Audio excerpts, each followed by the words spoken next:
Anything preliminary to come to my attention from the defense? Anything preliminary to come to my attention from the state? No, Your Honor. All right, are we ready for our jury? Yes, sir.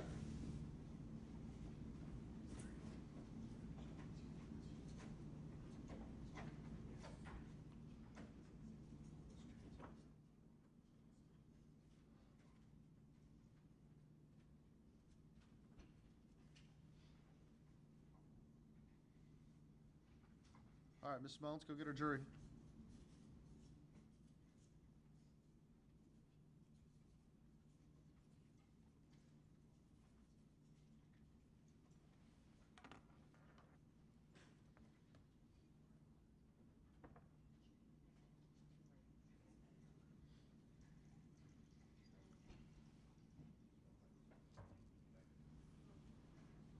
Mr. Knippen, Ms. Kraft, it would be my intent about halfway through the statement to take a little stretch out break again.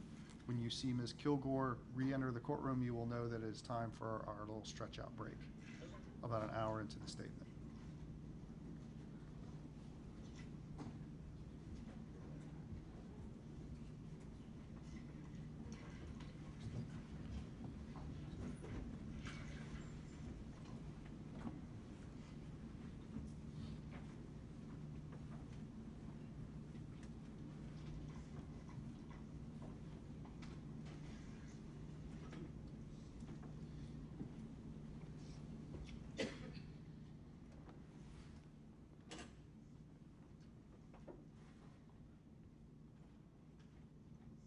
You may be seated.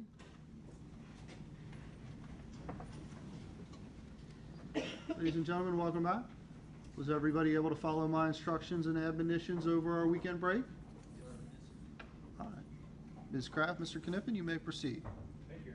Your Honor, this time the state would continue with Lieutenant Baines. I believe we left off with Thursday. Okay.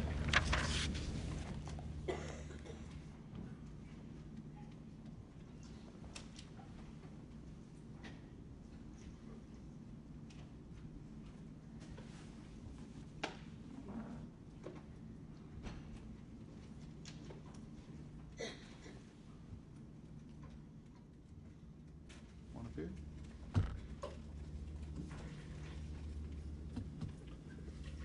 Mr. Fane, I would remind you that you're still under oath. Thank you, sir. All right, you may continue. Thank you, Your Honor.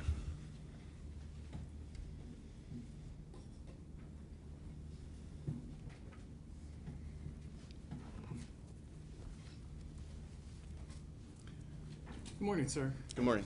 I believe when we stopped the recording on Thursday, when you conducted your interview with the defendant, Ms. Richardson, you were just going outside with her father to retrieve the defendant's cell phone. Is that correct? That's correct. And did you in fact go out, and was he able to provide you with that cell phone? Yes, I did, and yes, he was. Detective Abshire and I went out Okay. And where did he retrieve the phone from? in his pickup truck. Okay. I'm going to hand you what's been marked for identification purposes as State's Exhibit number 135. You can take a look at that. Tell me whether you recognize what you're looking at. Yes, this is the evidence envelope when Detective Abshire collected the phone that he filled out the information, put the phone in this package. Okay. Could you go ahead and open the package, please?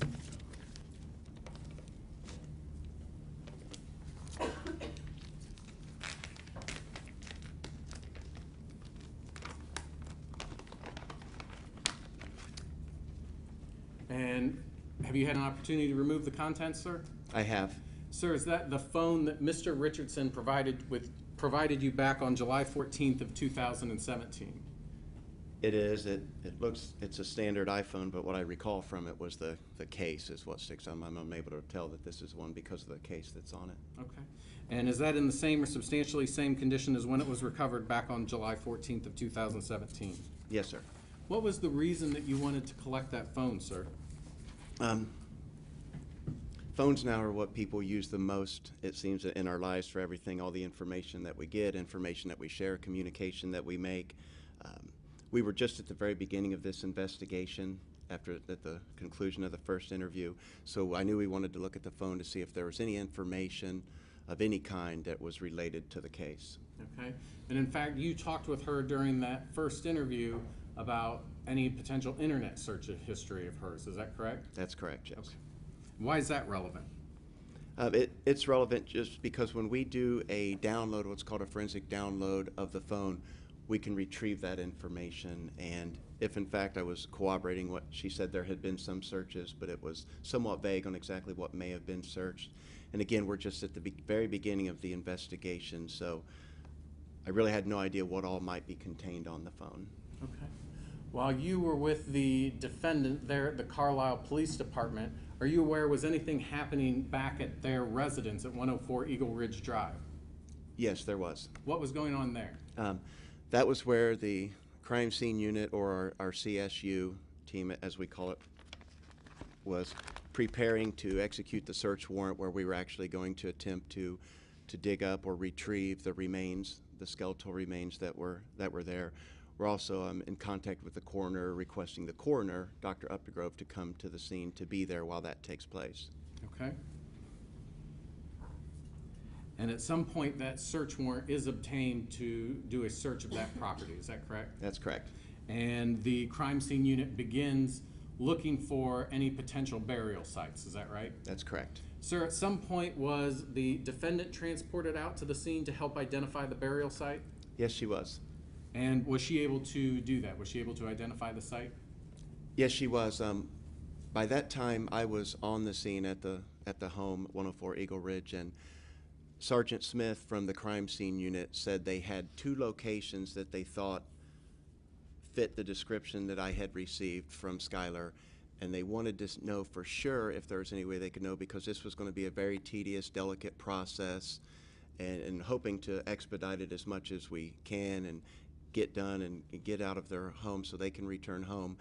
And there were 2 locations that they thought might be it, and I had contacted Officer Gee and said, can you ask Skylar if she would be willing to come out and show us exactly where it was, just to expedite the process and not do any extra work or spend any extra time at the home than we needed to.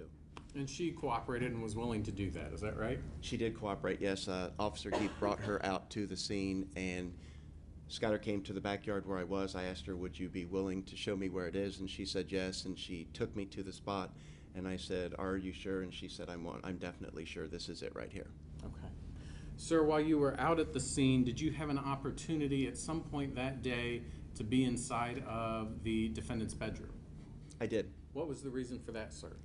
To go in and retrieve a tablet. She had also mentioned that possibly she had done a search possibly on a tablet, maybe her phone or tablet, but she wasn't sure. So I was also going to get a tablet, and she had given me the description of where at in the bedroom it would be.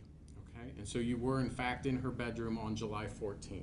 I was. Were you also in her bedroom on July 24th of 2017 when the 3rd search warrant was executed and officers or the crime scene unit identified what appeared to be a blood stain? I was, yes. I'm going to hand you what's been marked for identification purposes as State's Exhibit number 61.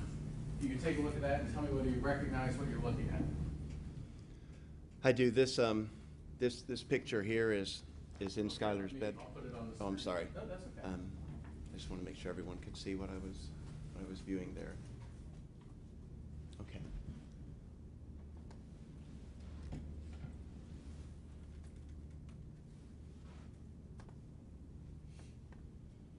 All right, and again, this is on July 24th now that this picture was taken, is that correct? Correct. This is July 24th. Basically, this vantage point we're at is standing in the doorway to Skylar's bedroom, and this is the way her bed appeared when I walked into the room on July 24th. Okay. Could you describe for the jurors or show the jurors, and you can use the touchscreen and draw on it. Is that the same location that her bed was in on July 14th of 2017 when you were out there the very first time that the police were involved?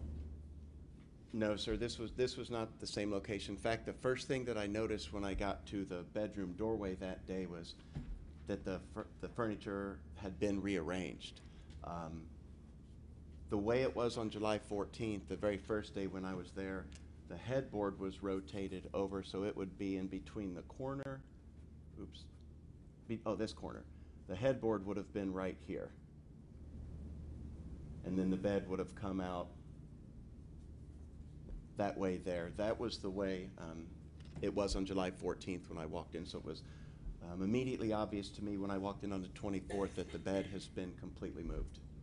And you said you were present on July 24th when what appeared to be a blood stain was identified on the carpet, is that correct? Yes, I was. Was that area where that blood stain was located, was that covered by the way that this bed was now positioned on July 24th? It was, with the area where the blood stain was, with the bed being rotated now and the length sticking out from this wall here, it now was concealing the area that was open before when the bed was at its original position, yes. So that stain would have been exposed had the bed remained where it was on July 14th? That's correct.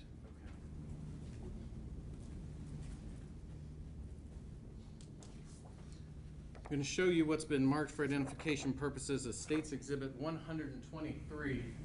So this is a... Mr. Knippen, I think we agreed in pretrial that we could go ahead and lay them on the Okay. monitor. Am I right about that? Yes, you are. Just to save the carpet a little bit. Sure.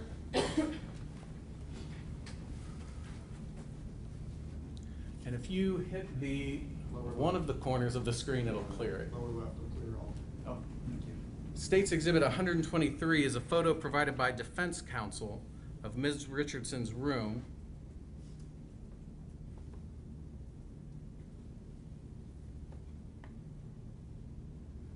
Sir, is this the location of the bed as you would have found it on July 14th of 2017? Correct. That's the location of the bed the first day when I was there. That's how the bed was. And the way that that bed's arranged, can you see, is that area where the carpet was cut out, where the blood stain was, is that able to be identified in this photograph? It is identified there with the bed facing that way. You can see it. The length is coming out from that back wall. So now that whole area is open. The bed frame doesn't cover it the way it is with the bed in this position, its original position. And can you go ahead and draw on the screen the area where the carpet was cut out, where that stain was? The area I'm referring to is this area here that I've just circled. That's the area that is exposed with the bed being in the position it was the first day I was there on July 14th. So that stain was right there at the edge of her bed? Correct. Okay. And sometime between July 14th, when you guys first became involved, and July 24th, when you executed the third search warrant, that bed had been rearranged to cover the stain? Correct, it had.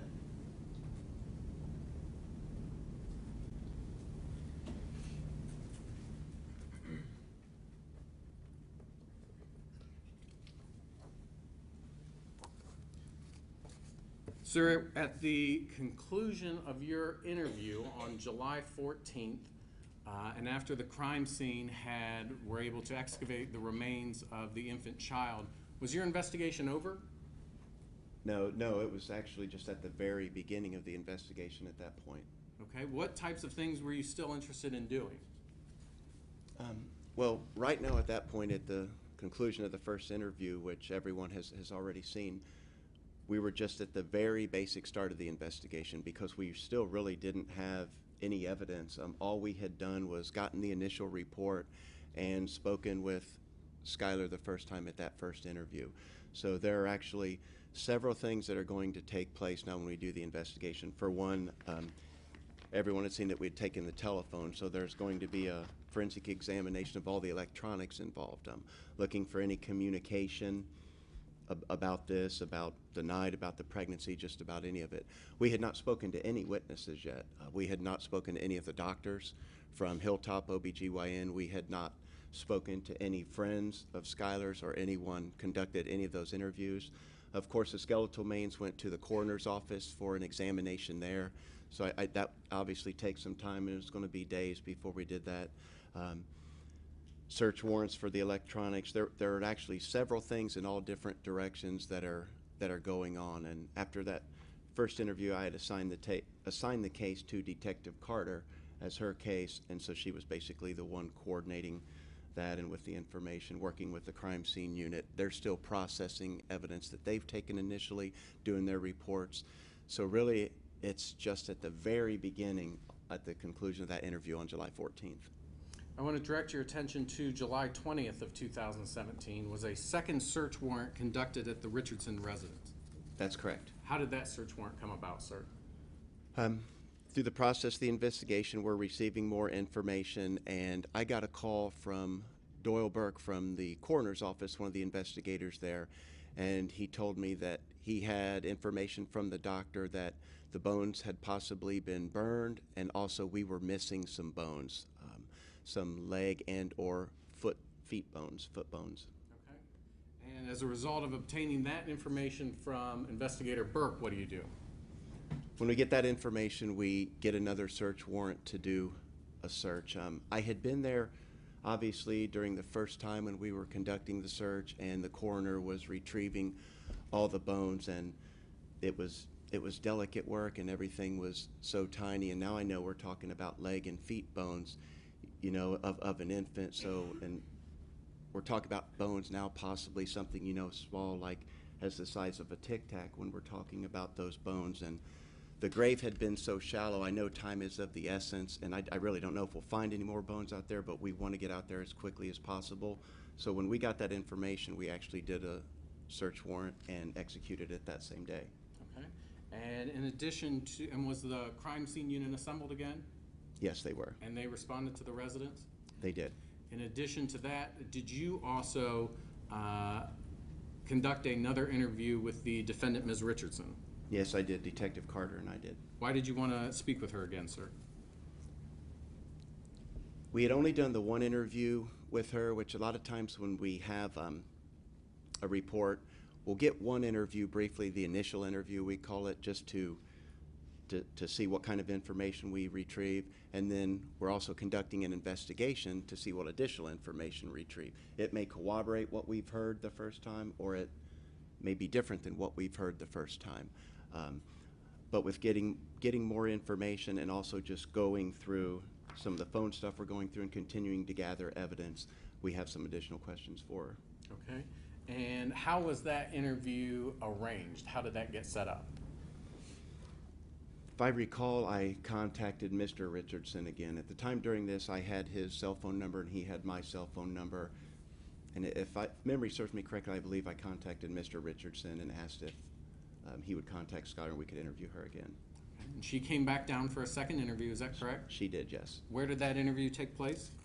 That interview took place again at the Carlisle Police Department, but like I said, at this time it was Detective Carter and myself instead of Officer Gee and I. Who was present? I think you just said it. Who was present for that interview? Myself, Skylar, and Detective Carter. Okay. And prior to that second interview occurring there at the Carlisle Police Department, do you again advise her of her constitutional rights? Yes, definitely. Even though we had done one interview and advised her the first time, you know, that time period was over. So we again used the same form and went through all of her rights again just to make sure she was still at a point where she understood them and was willing to waive those rights and make a statement.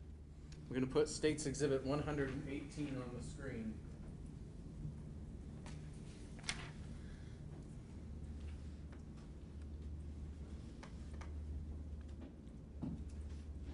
What are we looking at, sir, in State's Exhibit 118, please? Yes. Oh, what? I'm sorry. This is the form that I used, and you'll notice what's different here, the time and date. Now we're on July 20th at 16:40 or 4:40 in the afternoon. But this is the actual copy of the form that I used, initialed by Skylar and signed by Skylar, and then signed by myself and Detective Carter. Okay. And again, when you go over that form with her, is that captured on the audio and video of the interview that you conduct with her? Yes, it is. Because that interview was audio and video recorded, is that correct? Yes, sir. Your Honor, at this time, by stipulation of the parties, we request to play State's Exhibit 121 and pass out the transcripts. Ladies and gentlemen, the rules that we had for our last video statement also apply to this audio and video statement, which is that we are going to distribute to you some transcripts that may help you follow along. They might not. You've already been through this once, so you may have some idea about that. I will remind you that the video and the audio are the evidence. The transcripts are not the evidence. If you find that there is a discrepancy between what you see and hear and what you read. What you see and hear controls, not what you read. If you don't find that it is going to be useful at all for you to follow along, then you don't have to. Just set it face down on your lap or on the floor. You are not permitted to skip ahead, so if there is a break or something where there's nothing going on, do not read ahead in the transcript. Just wait until the audio and the video catches up. You can go ahead and distribute those at this time.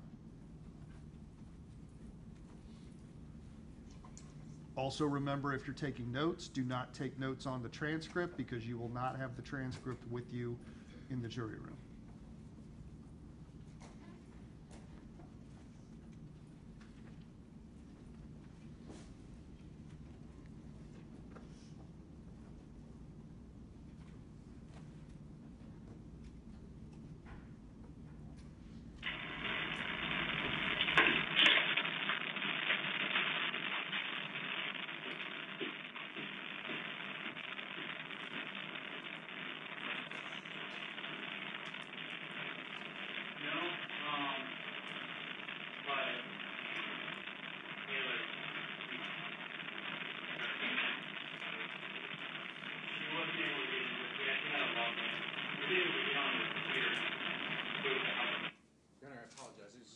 One question to clarify something.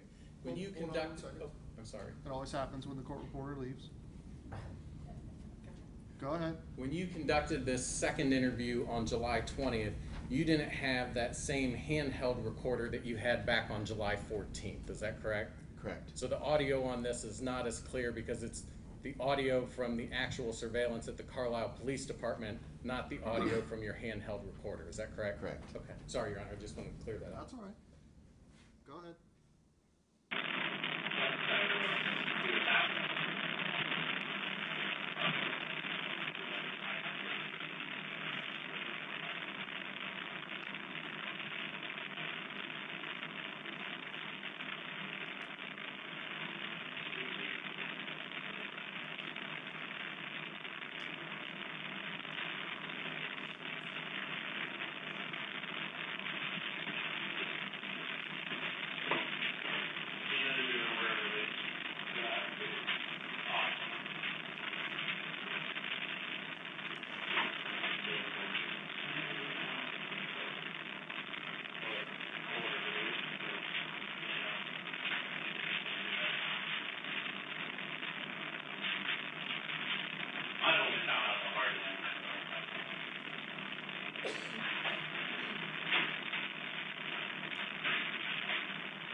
feels so much cooler in here. It feels so much cooler in here than it does in Skylar, I'm this Brandy. place. Katie can't be here, so she just asked me to come. I'm friends with her, so she was like, hey, can you be me today? She is friends with Kate, and she is a detective. Brandy's a detective that works with me, so she's here today to talk to you. Just turn my phone off. Is your phone off? I don't have it. Oh, okay, perfect. I know mine will start going crazy here. That was a mean question because we have her phone. Oh, I'm sorry. The other day, sorry. No, the other Skylar, day, that was the reason not I did that, I was talking to her dad, and I said, well, would you want me to call her directly on her phone, or do you want me to call you? And he said, don't you have her phone? I was like, oh my gosh, I feel a little bit silly. I mean, I was about. Yeah, it's a lot. It's a lot. I mean, this is just like the other day, Skylar, as far as, I mean, I know you're super nervous, I understand, but just the way, Katie and I talked to you the other day, it's the same thing. So, I mean, I think if you look back to Friday, if you remember sitting here with us, there wasn't anything real bad, or we never started yelling at you, or anything like that. So it didn't do anything like threatening or menacing, so, and I understand that you're nervous, but today's going to be just the same. Okay, we won't be here as long as we were the other day. And I'll get to go home with my parents. I'm sorry? I'll get to go home with my parents. I think so, yeah. So yeah, that's our plan. That's what I just told your dad. You remember when we were outside. Take some deep breaths and just try to. I know it's a hard situation, but just deep breaths. We've got some paperwork crap we have to do with everybody, and then we'll talk. But just deep breaths and then this is, oh, that's right, you didn't know your Social Security. This is just the, no 18-year-olds know their Social Security, do they? it's just the same thing that we did the other day. Are you still working right now? Yeah. Is it at the Y? And which one? The atrium. Oh, okay, at the atrium stuff. What do you do there? I work in child watch. What's your, like, are you in the infant room or the toddler room, or? It's just called child watch. I watch everything from 6 weeks to 9 years old. Okay, so you do it all on the thing. Okay. Do I get to keep my job? No, we were just asking where you work. It's just like a conversation. We're just Okay. trying And to then we're distract talking you from. amongst ourselves earlier, whether it was a Countryside, was it Yeah, Springboro, that's all we're was, saying. you know, we're down in Lebanon, so the Countryside, was it Countryside, Springboro, was it, July 20th? How long have you been there? Almost a year. I started working in September of last year. What's your favorite age? Probably the older kids, like 6 to 9 years old. Yeah. I like that age, but they whine a little too much for me. They do. So I like the a little bit older. Brooke, we're going to do just like we did the other day. I mean, Skylar. I see Brooke sitting right there. Brooke, that is her, but she goes by Skylar. Gotcha. I'll read these things out loud and then put your initial there if you can. It's the same exact form that we had the other day. You have the right to remain silent. Anything you say can and will be used against you in a court of law. You have the right to talk to a lawyer and have him present with you while you're being questioned. If you cannot afford to hire a lawyer, one will be appointed to represent you before questioning if you wish. You can decide at any time to exercise these rights and not answer any questions or make any statements. Okay, and if you will read this one and then you agree with it, sign. I'm not going to have you read it out loud because the other day you read it out loud. So if you just read that, but at least please read it, and then if you're okay with that, just sign your name on that first slide when you get done. Do you want water or anything? Okay, thank you. I'm going to be after, just to make sure.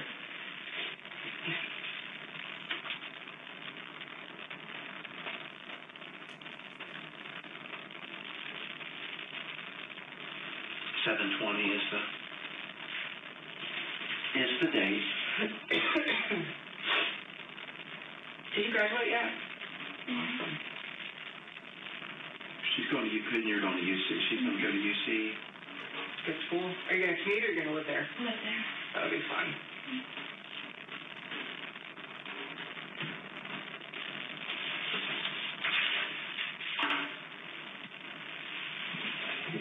Okay, like when you were first walking in, I said I was going to ask you how things going, but it's probably pretty rough. I mean, just waiting, or how's things with Mom and Dad? Better. Have you guys had a chance to talk, or? Yeah, I've been talking to my mom a lot. A lot. Okay. Are they doing okay? I mean, I know this is really hard for you, but it's hard for them as parents too. Do they seem like they're doing okay, or? Yeah. Okay. Do you think, do they have a better idea of what's going on now since all that happened? You've had a chance, I'm just kind of curious. I mean, I kind of wondered for them, because I know they were just really hoping to get some answers the other day, and I was like, well, it'll be so much easier, if you talk to Skylar, and you guys just talk, and so what I will do right now is kind of tell you what we've been doing since I last saw you on Friday. That was Friday, right? Yeah, Friday. So, we took phones and stuff, so we're doing like what I described to you, that analysis of the phones and stuff, but then also the coroner's office has been working with her remains to do their part of the investigation. Okay? And do you ever watch any shows like that where they show the forensic anthropology stuff? Because a lot of people do now. And, you see the stuff that they can do, and it is like unbelievable how, they can do that stuff and just examine that stuff. So, and they're like medical doctors who've been going to school probably half as long as you've been alive. So they've been doing their part while we're doing our part. And so as a result of that, and then us having a lot of conversation with the two doctors primarily that have really been looking at her remains, we have some more questions. Okay. Did you tell them to go ahead? I'm sorry. On scene? Did you text them? Oh, sorry. no. At our house. No, we've got another situation going on down at the main office, and I just like popped in my head before we kind of got started to make sure that he told them to go ahead. He's like the only boss here. You have beehinders. Yep. Can I tell him? Yeah, can you? He's the only boss this week, Skylar, so it becomes trying to make sure that everybody does what they're supposed to do. You know how that works at work, right? You got to make sure everybody's doing their job even when the boss isn't there. So he's our only boss because the other one's out of town.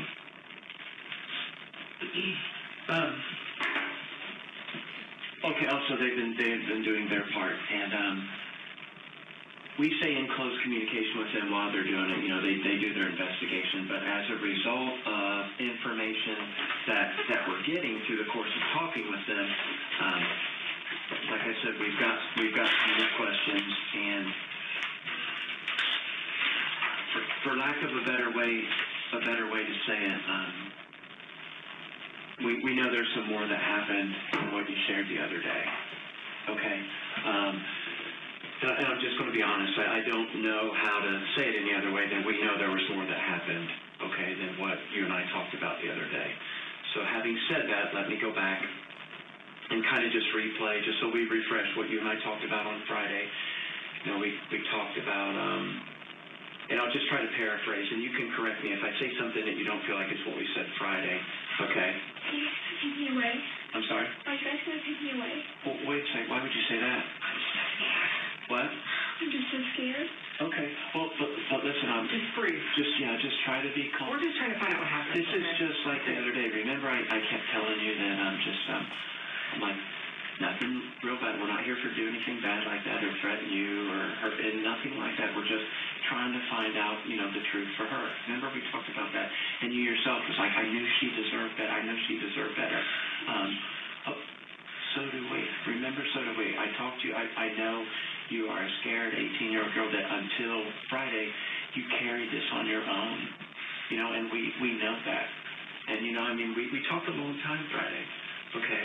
And it never turned nasty or anything like that. It's not going to today, okay? But, you know, we talked about how May 7th, and you were really certain May 7th is the day, right, that you delivered her.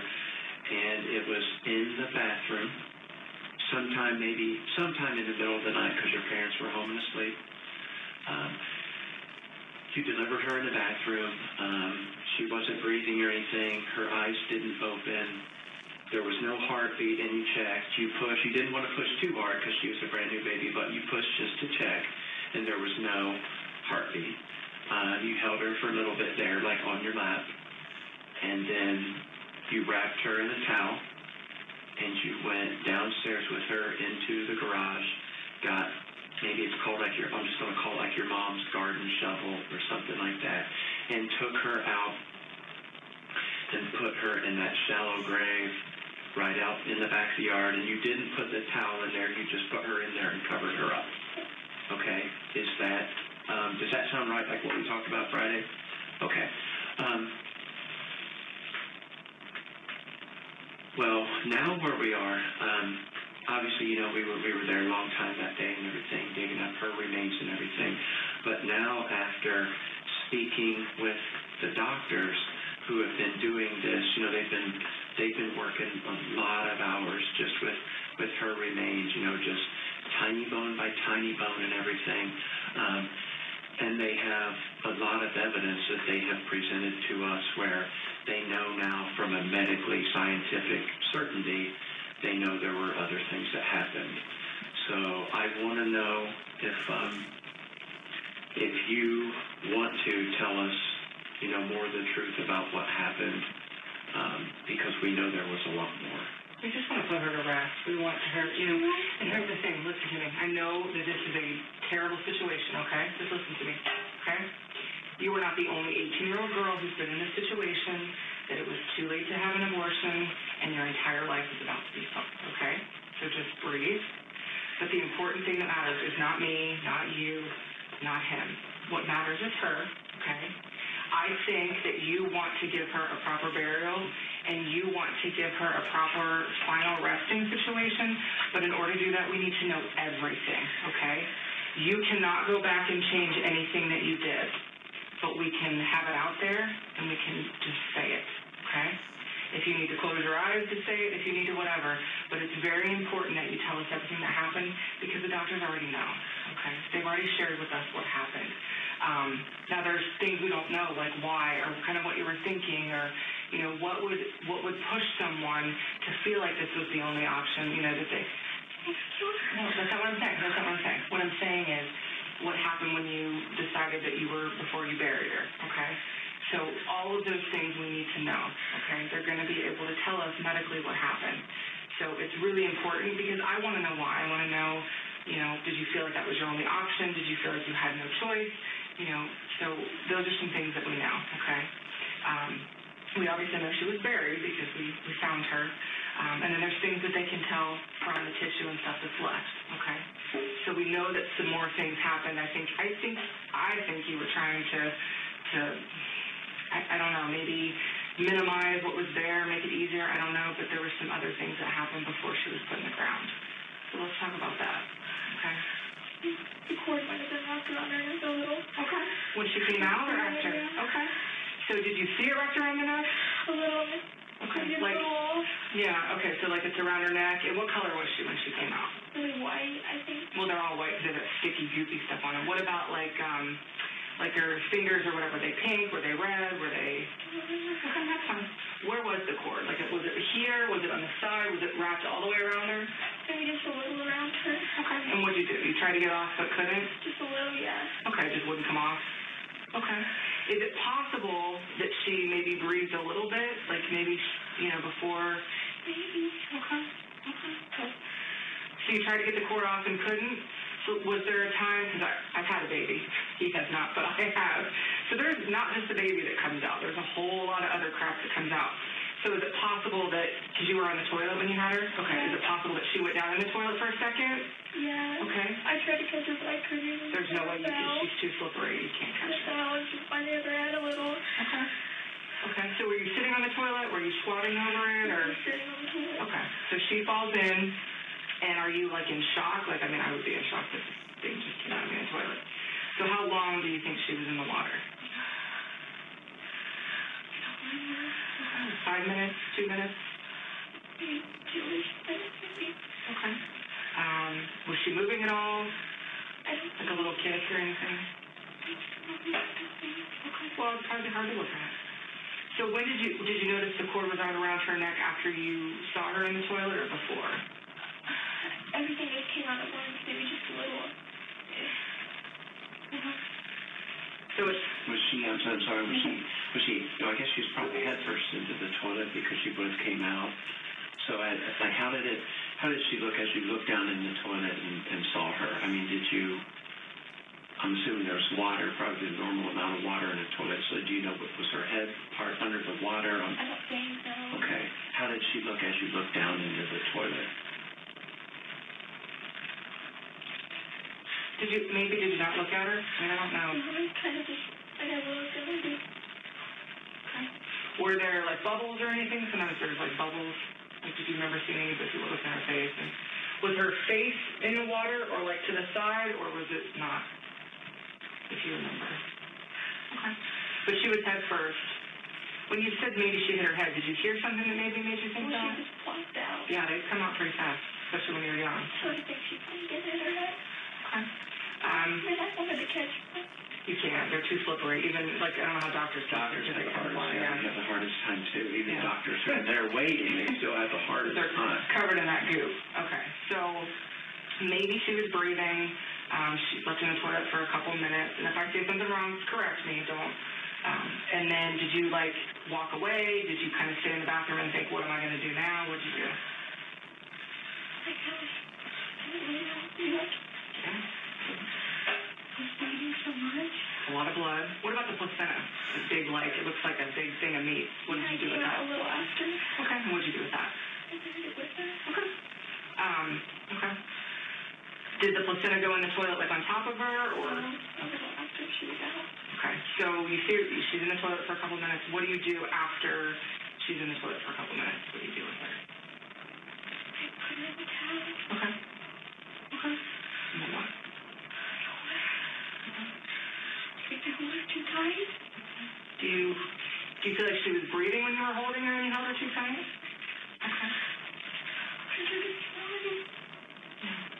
When you, so can you describe for me, like, taking her out of the toilet? Like, how did you take her out of the, could you put her in the towel? How did you take her out of the, right, I feel your hands, like, did you, are you being careful because it's a baby, or do you remember, like, where you left her? Did you try to get, like, her neck? I'm just picturing her head first, and are you trying to reach in, or? I'm trying to do carefully with both my hands. Okay. And again, we're just trying to ask, because we weren't there, we're just trying to picture, exactly. I just want her to be rest. Yeah, absolutely. Nobody really fully, I think, rests in peace unless, you know exactly what happened. And if you watch any of those shows like I do, you see people like 20 years later, family members are trying to find out what happened so that they can be at rest and so can their family member that died. So that's all we're trying to do, find out what happened so that we can put the medical stuff with, what happened. And that's only going to come from you, Skylar. Nobody else was there. You were all alone. I mean, I know your parents were in the next room, but you were all alone. It was just you and her. So you're the only one that can tell us that. She can't, okay? So you need to do the right thing right now and just tell us everything that happened, even if it sucks to say it. Just tell us everything that happened and we can move on, okay? And Brandy and I, we talked to so many people that after the fact, they're like, that feeling once they finally tell the truth and get it out, because I bet it has probably bothered you some, because I can tell that you care. It bothered you some since Friday, since we talked, since you knew I didn't get the truth, and you still had to carry that, carry that weight with you. So like Brandy said, let's start there. So now you have picked her out from the toilet and you've wrapped her in a towel and held her easily, and just be truthful now. Let's go from there and go with the rest. But listen, you said something really interesting. You said, I think maybe I held her too tight. Tell me what that means. I didn't think she was breathing, and I think I squeezed her too hard. Okay. But it was because I know. It's okay. It's okay. You can't. It's okay. You were trying. I think I want to kill her. Okay. Okay. I think I killed her. I think I killed her on purpose. No one said, Skylar, no one believes that. Just squeezed her. Skylar, I loved her.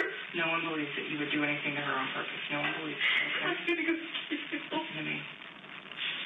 Wait, sweetheart, we're Those are not questions we can answer for you right now. We're in the same place. We just are still, you're talking about a lot of the different stuff that the doctor. So we're just still trying to do right by her. We're so focused, like Brandy said, it's not me or you or Did you name her Brandy yet? that's important. What's her name? Annabelle. Annabelle. Okay, so let's stop calling her Annabelle. Okay. All right, so it's about Annabelle, okay? You can't change. You can't go back and change anything. I don't have a magic wand, okay? I am so sorry. Let's just keep talking about what happened, and then it'll all be out, and we'll be done, okay? Can I go home with my parents? I can't answer that for you right now, okay? Well, I don't know what all happened. I haven't finished talking to you, okay? All right, so you think you squeezed her too hard, so she's... And I feel like when you say that, maybe you thought she was breathing before and you didn't mean to. I don't think you meant to, but you squeezed her too hard. Okay. How long do you think you were squeezing her? Okay. A little bit. Okay. A little bit. What makes you think you squeezed her too hard? Like, what makes you think that? Looking back now. Not then, but looking back now. Because I squeezed hard. I did, like, not so hard, but just, like, I just wanted her to go. Okay. You think that's when she died? Maybe. Okay. Do you think maybe she could have been in the toilet, or? Yeah, maybe. Because her spotting. Yeah. In April. Okay. Early April, it was spotting. Okay. Okay. But you don't have any health issues, right? You're pretty healthy. Yeah. You're 18, so, okay.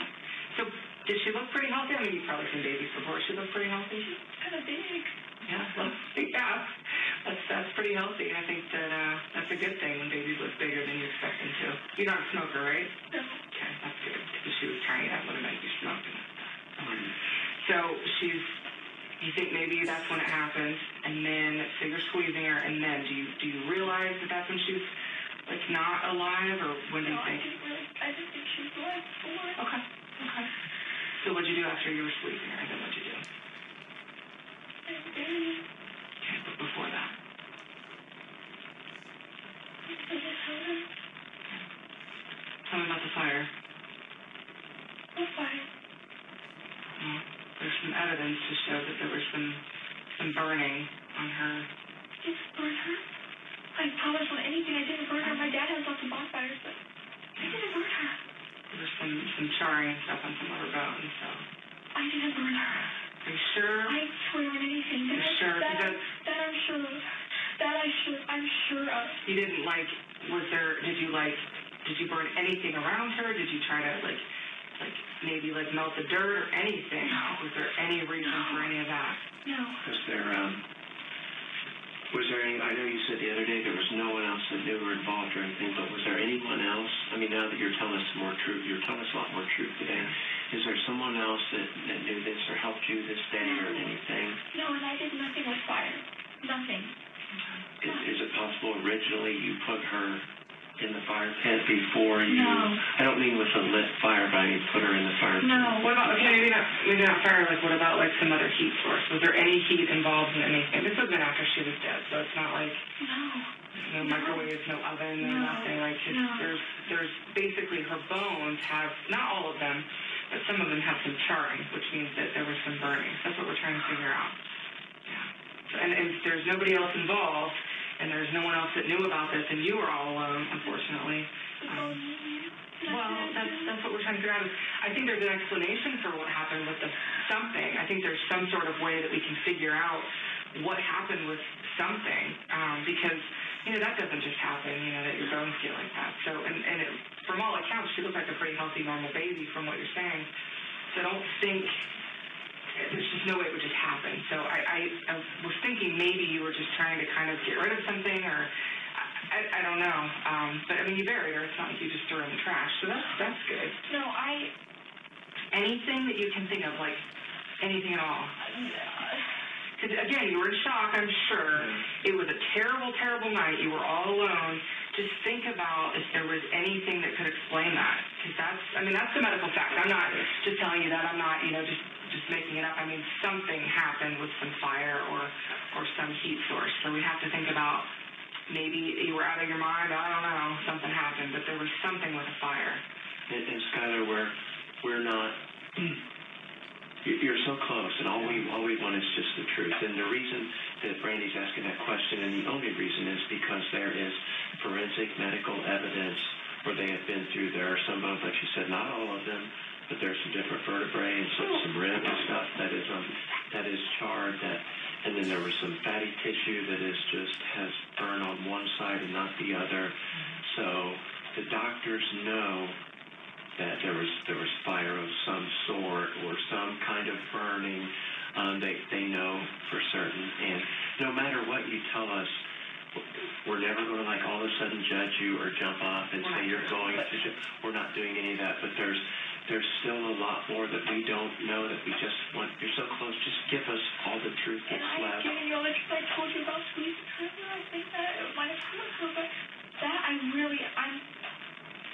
I think it's not on her face, it's not on her upper body, it's all lower body. Mm-hmm. So I wonder if maybe it just was one of those things where you just thought, well, maybe I can do this, and because I think a cremation, I'm gonna have some ashes that I can keep of my daughter and keep those, and then you realize it wasn't a good idea because you're a good person. That's what I think happened, because there is some charring, but it's not all of the bones, and I think you decided, okay, this isn't a good idea. This isn't what I want to do. This is what I want for my daughter. Annabelle was better, and then you just took her. And that's what I think happened, because her entire body's not burned. It's not like it's some horrific thing. Yeah, there was some sort of fire or some sort of heat or something. And like I said, I don't think that you just threw her in a fire. That's not what I'm saying. I don't believe that you would do that. I think there was some sort of attempt, and then you were like, oh gosh, this isn't what I want for my daughter, and then it stopped. At this point, I would tell you. You just gotta know why there was fire. The towel is black. No, this is actual, like the bone doctor basically has said that there's charring on the bones, yeah. Did you maybe put some, after she was in the ground, maybe some fire there, or some... I took flowers from the fire pit. Okay. But that wouldn't burn the bones unless they were on fire. Not that. You're so close, Skylar. We know there was some sort of fire. I know it's... And I understand it. You know, and I know the other day you're like, I just wanted to do right by her. I wanted to do right by her. Well, we have a friend, we have these bracelets on that say 822. He was one of our best friends who was killed, and, he was cremated because that is a very acceptable, and that's what when I first heard this, I wondered, well, maybe she was going to try to cremate her because that's very acceptable, that's normal, it's in the Bible, ashes to ashes, dust to dust, and we're cremated to get back to ashes, to get back to the original form we were created You from. can keep it with you. And I know Annabelle was important to you, so you wanted to do it right, but then maybe it didn't feel right, so you're like, I can't do this, and then that would make sense why just part of it was in one side, so you take her back, and then you take her back where you can give her a more standard burial with flowers, but Skylar, we need you because the evidence tells us what the truth is, but you're the only one that can take us through it, and give us the why. The evidence tells us what happened, but we don't know what is the why, and you're the only one that can provide that, because even though it was hard, we both know, Brandy already, I can tell, knows from spending a little bit of time with you. I've talked to you 2 times now that you, in the end, you're just trying to do the right thing by Annabelle, because I can tell you immediately loved her, so you're trying to do the right thing, but now the way to finish the right thing is just help us, get us all the way to the truth, let it go. Let this off of your shoulders. We know what happened, so please just share the truth with us and help us understand it, okay? And we know it wasn't this horrifically weird, thing that you might have seen on some Lifetime movie that you guys like to watch, but this is a thing where I truly believe that there was an attempt maybe for cremation, because if you cremate someone, they have ashes. I have my mom's ashes. I like to keep them close to me. It's very important to me to have those. It makes me feel like she's still here, kind of. So, I know you put her in the backyard so she would be close to you, but, ashes you can carry around. So that's kind of where my thinking is. But we already know that there was some sort of heat, fire element. I don't know what happened. I wasn't there, but I know there was because the bones were charred, and it wasn't something that, someone else could have done because no one else knew she was there except you. And you've had to carry this all by yourself this whole time and do it all yourself with no help. So, don't think that we're going to judge you. Don't think that we're going to think you're some horrible person. I think I know where your heart and mind were, with the fire or whatever it was. I think I know where your heart and mind were, but you have to tell us because I can't assume that I know you that well. But there, the evidence is there. There's no other explanation. It's not some self-combustion that doesn't really happen except on Mythbusters. So we just need to know what happened, again, so we can put her at rest. We can give her that final. We know everything that happened. We know, in what order it happened, and we can just put her at rest, give her a proper memorial. You guys can do all of those sorts of things. I get to. Well, I would assume your family is going to want to plan something when they get her back, but we can't release her till we know everything. So we have to this is the last mystery to solve is these charred bones, to know exactly what happened. I mean, I think I know, but I don't know everything. So we need you to tell us you were there. It's not a judgment, Skylar. It's not anybody looking at you. It's literally you and Annabelle, and you're trying to do the right thing and fix whatever you can fix at that point in time. So no one's judging whatever you chose to do then. Okay? We just need to know what happened with the fire. That's all. Okay. We just gotta spit it out. No one's judging you.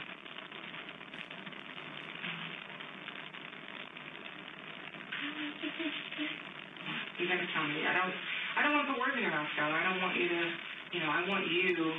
I think I know based on what I know of you so far, but I want you to tell me everything that happened and everything that was going through your mind so that I can understand. I want to hear it from you.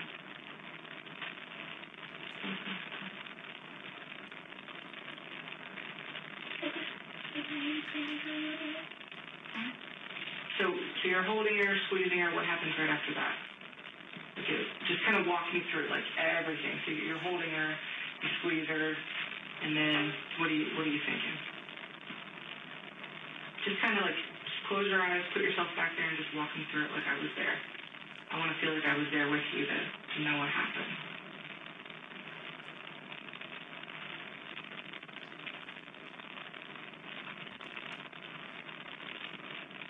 go home with my parents? Yeah. I'm sorry. Do I get to go home with my parents today? I think so. We don't know what happened. We can't answer that. We have to finish talking to you. I still, we're still just, you're so close. We're still just waiting to hear the, I guess all I can think about right now is Annabelle. You know, I can just think about her remains just still being sifted through by doctors and doctors, and I think about your dad already contacting me, asking could he have her remains so you guys can do a burial, and I feel awful, but none of that can happen because the investigation just keeps going and going because we don't have the truth yet, and it can be weeks, you know, for them to just keep going on and on and on, and yet I feel like you have the ability to give us the truth so quickly to solve those questions, and I want that to happen. I want to get her remains released. I mean, I guess I should say I want to get her. I think of it more as her. I want to get her released so your family can do what they want to do. You know, your dad is very sincere. You know, I talked to him 2 days ago, and he's really just hoping they want to do that so badly, and I want it for you guys. And there's so many questions, Skylar, that we can't answer until we know everything. Honestly, you know, we aren't our own bosses. We have bosses. We have all kinds of people that we have to report to. So I can't get an answer to any of those questions for you or anything about Annabelle until we know everything. Because we have to know not just what happened, but why. What were you thinking? What was in your mind? What was kind of, you know, going through your head? All of those things are important things to know. And so I can't honestly answer those questions for you until we know what happened. We know medically what happened, but there's a big difference, I think you would agree, between someone throwing someone in a fire and someone having a reason and some sort of justification for why that happened. Does that make sense? Okay, that's what, I know you keep asking that question, and I honestly, if I knew the answer, I would tell you, but I don't, because I don't know everything. I have medical information, and then I have a little bit from you, and then I have this huge kind of hole in the middle, and that's all I've got. So I don't ever want to lie to anyone, and I don't ever want to tell you something that's not true, so I can't answer that right now until I know everything that happened, okay? But right now, it's about Annabelle. It's not about me, it's not about you, it's not about him. It's about Annabelle and knowing what happened, and knowing that someone just didn't throw her in a fire and then, yeah, that sort of thing. Because I don't think that's what happened. Tom, just walk me through. You're squeezing her, just walk me through everything. Tell me everything that you were thinking and everything you did, just so I know, like I was there.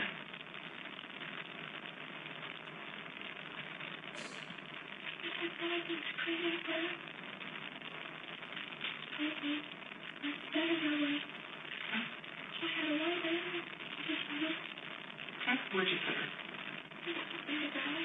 No, I mean, like, before the lighter, where was she? Okay, and then where? Grab the shovel. Okay. Okay, well, so was she, so you're holding her, and then you grab the shovel and the lighter. Was it like one of those camping lighters, or was it just like a cigarette lighter? Just like the lighter we have in the house. Like a clicker with a long thing? Like the long one you go. Yeah. Okay. So where do you take her to try to cremate her? Just I think. You think? Trying to remember, like, where? Yeah, she was in there. In the hole? So you dug the hole first. Okay. And then you put her in the hole? Okay, and then what'd you do? Just put her in there. Okay, where'd you put the... It's all right, look. It is what it is. You can't change it, Skylar. We're not. You're just... I'm scared I'm gonna breathe it. You are telling us what happened. Nothing's going to change what happened, okay? But your intention was to try to cremate her. So what part did you try to light? I guess I just...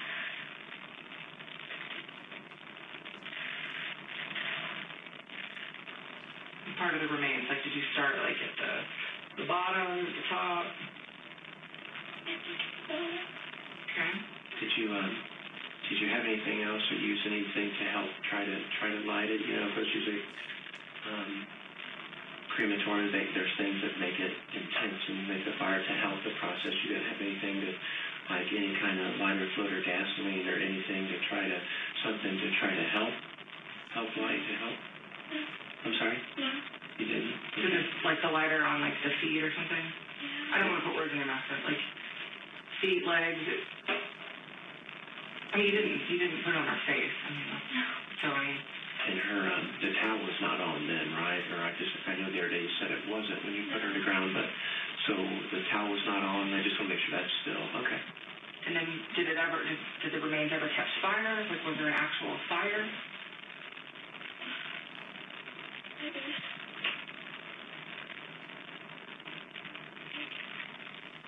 Maybe. Well, A little brush. Okay. Like some leaves? Okay. was it dark outside, or was it daytime? Dark. It was dark, okay. I think it was like in the highway. Okay. And are you telling us the truth when you say this took place right in the same hole where you buried her? Yeah. Okay. And I'm just asking just to be sure. I know you came out. I mean, like I said, you've been cooperative with me. Remember, you came out Friday and showed us exactly where she was and everything. So, you know, which helped us, and it helped get her quicker. So it helped Annabelle. See, everything you do, every time you tell us the truth, it continues to help her. Because, like Brandy said, it fills in this hole and just keeps making it smaller. And then we're going to get it all the way close, and we're going to get her, you know, back to your family where she belongs. So there can be a real, you know, true burial where she's honored. And like you said the other day, you're crying hard Friday. You're like, she deserves better. She deserves better. You're right. She does, and she's about to get, you know, she's about to get better. Like she deserves better. Better than being in a lab with doctors, you know, just searching and sifting and poking and everything. You know, now we're getting the truth from you, so we can be done with all that. And can you? So, how big would you describe the fire? Would you say big? Would you say small? Was it tall? How like?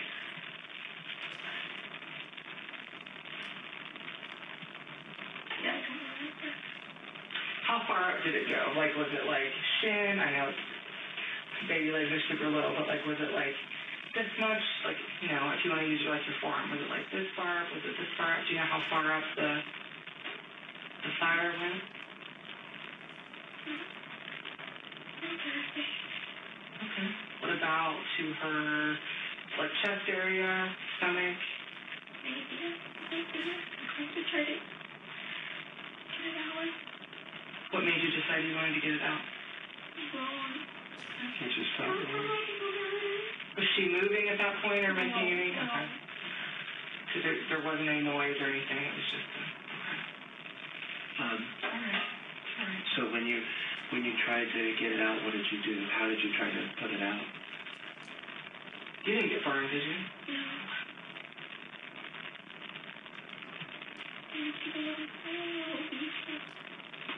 Shoot off. Yeah, just like she would like try to get the flames down, or Yeah, just get it off, like leave. okay, and just try to do it quickly. Like you changed your mind. You said it felt wrong, so you tried to change your mind, and okay, which we understand, and I can see that being a natural reaction. You didn't feel like it was right for. Were you successful? I mean, once you were doing that, were you able to put the fire out? Or did you have to go get water or anything to help you? Because a lot of times it's hard to get the fire out even with just dirt. So you were able to get it out before it reached her face? Maybe. How long, let me just ask you this, because I know cremation takes a while. How long do you think, once you kind of started the fire, how long do you think that it went on before you put it out? Like 10, 20, 30 minutes? I know you're out there in the dark and you're probably still in shock a little bit and all of that, but... And not exact, even you won't know exactly. Just a minute, 2 minutes, 45 seconds, 3 minutes, just... 30 minutes. So at some point, let me ask you this. What made you, I know you said you thought it was wrong. What made you, okay, I got to put this out? Was it some other thought, like, I don't know, was it as it was getting closer to her face, or was it just, you know, the smell, or was there another thing that just kind of made you realize I shouldn't do this? You just felt like it was wrong. What about were you not concerned? I mean, just because like it's a beautiful place where you live, and I know it's kind of big, but it's open. What about someone seeing it? Were you worried about someone seeing a fire back there at that time of the night? And That was all my mind was thinking about.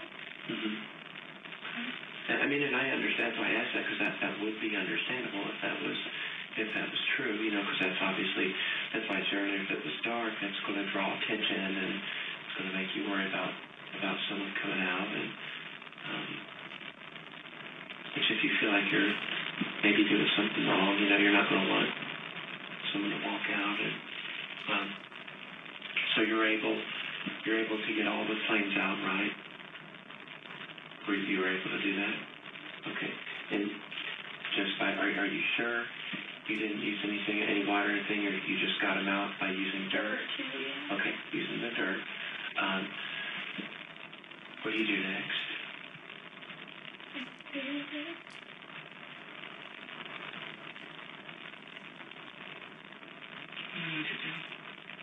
Put the pot kind of on top of that. Which is a pot that was there when we went out. Then what do you do for yourself? Like, what do you, I mean, at this point you've been through a lot, so what do you do? What do you do? Is that where you put it in the trash can thing outside? Okay. And you said you buried the placenta too, right? Did you put that in, what order did you put that in versus her? After. Okay, so was it after the fire or with the fire? Just so I could kind of have an idea if that was in there or not. It's kind of a weird thing to carry around. Like, it's an odd matter.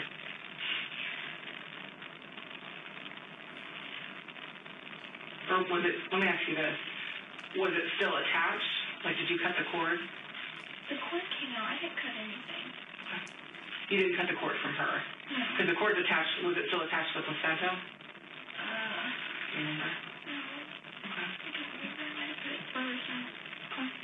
Usually the cord is attached to the baby, and then it's attached to the placenta, which is inside of you, but it comes out after birth. So usually it's still attached. So like when babies are born, they cut the cord, you know, so that the baby can be separate from the placenta. Did you ever cut it? So it still would have been attached then to her. Okay. I don't think it was attached to it. Okay. So you maybe put the placenta in before, but you're not sure. Okay. So that may have burned as well. Okay. So let me just ask you this really important question, okay? Because it's really important. I mean, you've already told us most of it, okay? Just listen to me. At what point, because I feel like, you know, you're a mom now. You've had a kid. I mean, she didn't make it, but you've had a kid. So you have that kind of intuition. At what point do you feel like she stopped breathing? Was it in the toilet? You were squeezing her? I didn't think she was breathing when she came out. Okay, what made you think that? Did you see like her little chest rise even once? I think it was I was looking at it. Okay. Did her little toes move or anything, or fingers? Okay. Did you hear anything?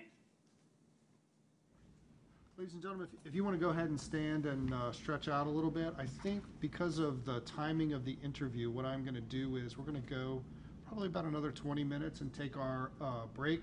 So you can stretch out for a minute. Counsel, if you could approach, please.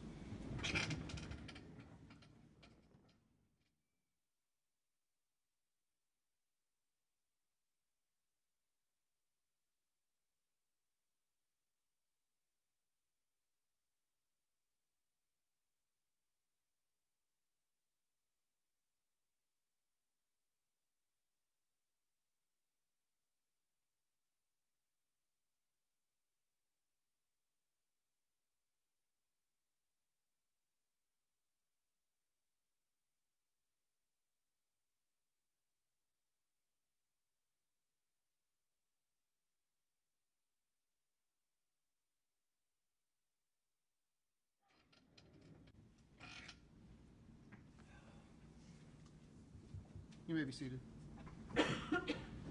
Mr. Knippen, Ms. Kraft, you may continue.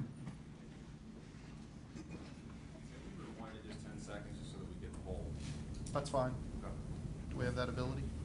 I think so. Should be a 15-second.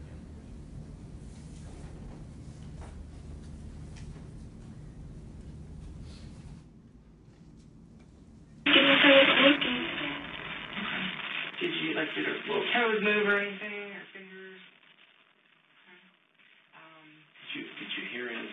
little gurgle sounds, you know, like they'll kind of make a gurgle sound, or you know, this is important because I know you're telling us a lot of truth now, but it's been really hard to get to the truth, you know. And like when we first asked you about the fire, you know, that was just based on, not because we were there, but just based on all the evidence that the doctors gave us.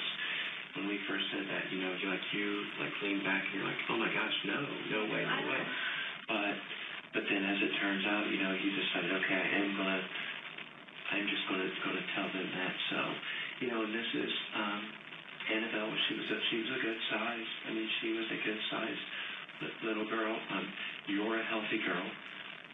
You know, and from what it sounds like, you had a regular labor. If there's such thing as a regular labor, it sounds like in / delivery. Sounds like you kind of had a regular one, and you seem sincere, like you felt like you might have made her stop breathing, or you said you felt guilty because you felt like you might have accidentally killed her when you squeezed her so hard. That's why I kept asking you why. The only way you're going to feel like you accidentally did that is if you had some reason to know she was alive before that. You see what I'm The way you were just saying, like, it I'm just saying? made me, like, if anything, maybe I just made me second guess myself. No, I said, like, what we were just saying is we were just trying to figure out what happened, and you said, I mean, you got really upset and really kind of broke down. You said, I feel like I killed her when I was squeezing her. That's So I just didn't, like, there was so much I didn't do. I could have thought I didn't pay attention to. like what? What do you feel like? I mean, looking back, you can't change it, but looking back, what do you feel like you should have done? Just stared at her. Maybe got her out of the toilet faster. That's what I was gonna ask Skylar. What was it? I mean, I know this pregnancy wasn't what you planned or anything, but I also know, I think as of you being a mom, I think you basically I feel like you kind of fell in love with Annabelle right when you saw her. I feel that. Never been a mom, but I do know I don't think there's a stronger bond in the whole world than there is between a mother and their children, boy or girl, whichever they have. So You owe that to her. I think you immediately fell in love with her, and you know, you made us, or you said you're worried that you did something, and there's so many more things you could have done. You're just holding something back. You know, I think that, I don't know if you heard her cry, I don't know if she whimpered, but there's something that you're holding back for whatever reason, and you're so close, and it's kind of like the fire, because it's so hard to say. We don't think, and I think I can speak for both of us, I don't think you killed her, but I think you had signs that she was alive, at least just a little bit, you know, but I don't think you killed her. But I believe that, based on everything and talking to you, and I just believe that there are signs that she was alive at first. And then I don't think you tried to kill her, but I think there were signs that she was, and I want you to, please, for her, just tell us what those were. How did you know at first, you know, that she was probably alive just a little bit? Maybe I thought I saw her chest where I was cleaning up, and I don't know if I... And I'm not trying to get you to say maybes or anything, just please share the truth with us. Skylar, you're so close, and you were so sincere when you were worried that you did something accidental. We all three know you didn't do anything on purpose, but I know you were so sincere. Like, one thing, Skylar, I mean, we talk to so many people, and if you could see yourself from across here, there's certain things when you do, like when you got to that part, just your facial expression was so different. You were so sincere, like you truly felt awful, like you did something, but you knew you didn't do it on purpose, so those feelings were genuine. But what that also tells me for 100% sure, I know that somehow you know she was alive, like before that, and that's why you're worried you didn't do something that could have helped. Well, I think she might have made a noise. Maybe what kind of noise? Maybe a little noise, a girl, but I didn't know if it was something else, like and then I didn't hear another one. And another one? Okay, which is natural, because that's what, I mean, again, I'm not a mom, but I've been in the delivery room for 4 of them, and there's like kind of a gurgle sound, and the doctors will suction out, you know, that stuff. I didn't hear it again. Was that like when she was in the toilet, or was that when you were squeezing I her? think. Then it was when she was in the toilet. So you heard like one gurgle and then not another sound. I thought she said that you thought you heard maybe one more gurgle. No, I said I didn't hear Oh, you anything. didn't I hear don't think. anything. Just the one. Okay. What else made you think that at first she was alive? Besides the gurgle sound, tell us about, because one thing babies will do is I know, even as they're getting ready to do that suction, like the second when they first come out, you know, their arms, sometimes they're kind of like this, or they don't know what. She might have moved, but I didn't look right away. I was like in shock. I I understand. Yeah, a baby just fell out of you. I mean, but That would be quite shocking. shocking. You're doing this by yourself in your bathroom. Your parents are home. But when you did finally look, what else were you able to see or hear? Did you see an arm, either arm move or both arms move at some point when you did look? It's okay. We're just trying to get.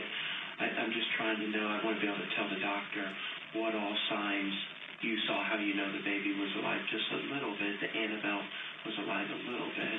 I'm just trying to help that. I saw her arms maybe a little bit. Moving on. was that also when she was in the toilet, or was that? Yeah, I think. Get a picture of it. What about legs? Because I guess they would have been the closest part.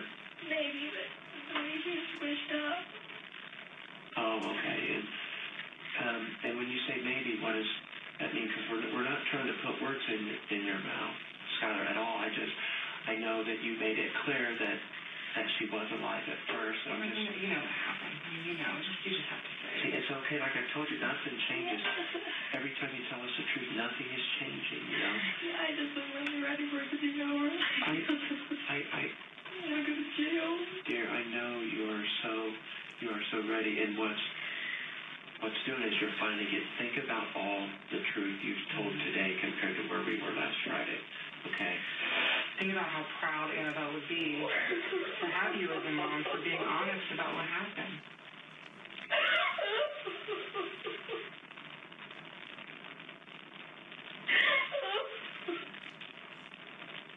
It's okay. What is that?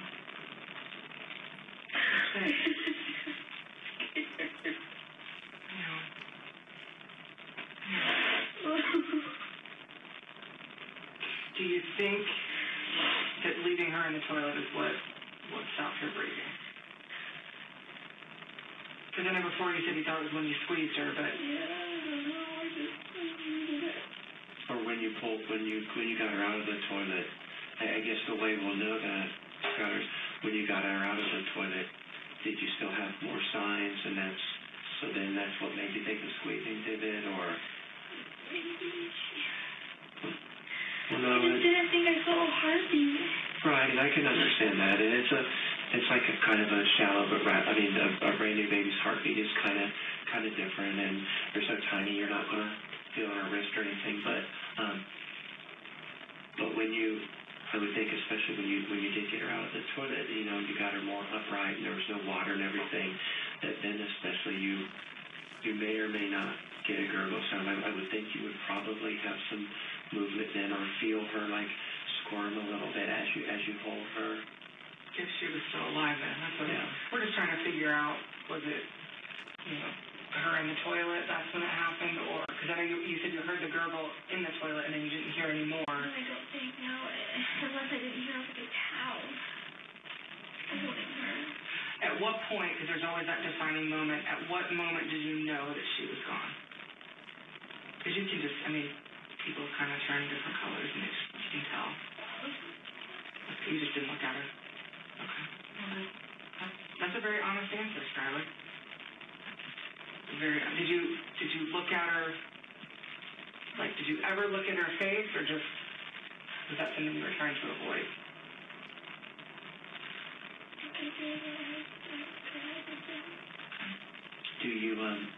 Can you remember, do you know if she had any hair? She did, okay. Because some babies have a lot, some just some fuzz, and some have none, and so you think that she did? Okay. What color was it? Maybe. Just dark. Maybe. Okay. It's okay. Just breathe. Oh my God, yeah, I don't know if they're still here, if they ran to get something to drink or not. I think they were just going away. I think It's they gonna were. get like speedy freeze or something. They were Yeah, going she away. gets drink speedy freeze. In her face, could you tell, like, in her face, did she look like you? Did she? Sometimes it's hard to tell with babies because they kind of just look like themselves. But did you feel like she looked like you when you saw her face? Or like one of your parents or anything like that? Or...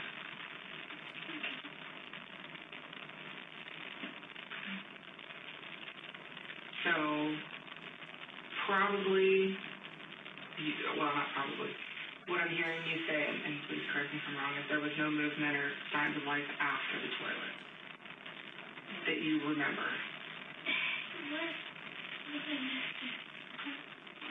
Well, you're not a doctor. I don't expect you to be able to, Yeah. I just wanted to be clear about, at what point you thought she was gone. That's all. I just wanted to kind of know for her. Let's ask it this way, Skylar. How long? And again, I don't expect you to know exactly, but how long do you think that she was alive? Like just your closest guess. I mean, I know you're not sure how long she was in the toilet, but how long would be your closest guess how long she was alive? It's a lot. It's a lot to do with a team of doctors around you, let alone by yourself, so I get it. Just try to think so that we have an idea of how long she was alive.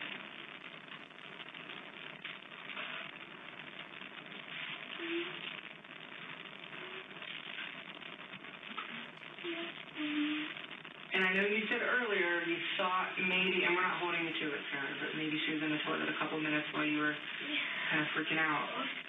Okay, that's all right. Okay. Just breathe. You gotta keep breathing. Yeah, deep breath. Yeah. Are we almost done? I think so. Yeah, we're Do getting you close. want some water now? Do you want some water or something to drink? This is where we're at. This is the last thing, Scott. When I say this, we're at this point is the last part because it's we're just trying to figure out now. This is a lot like how long she was alive. We know that you had some indications that she was, and we also believe that you did not do it. And I don't know. Babies are born and unfortunately die shortly after they're born. It happens literally every day. I mean, I hate saying that, but that literally happens every single day. And I'm just trying to get a close idea.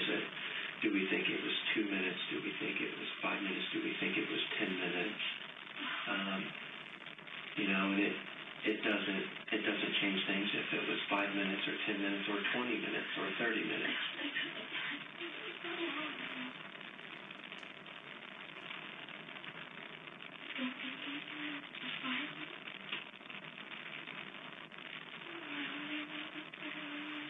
5 minutes that she was alive or 5 minutes that she was in the toilet? Maybe she's alive.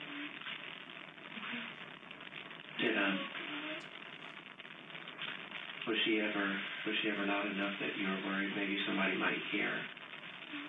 She wasn't loud enough to. You don't think she was, or?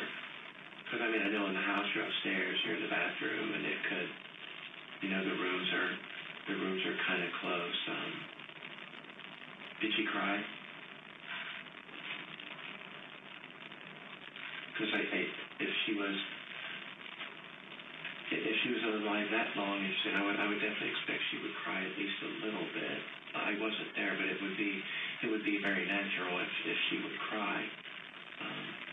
And I think you would know that because moms, they're more sensitive to their babies crying than anyone, and this is Annabelle, and you're her mom, and I just, did you hear her cry? Maybe so, but Sam was the one I didn't know if I heard right.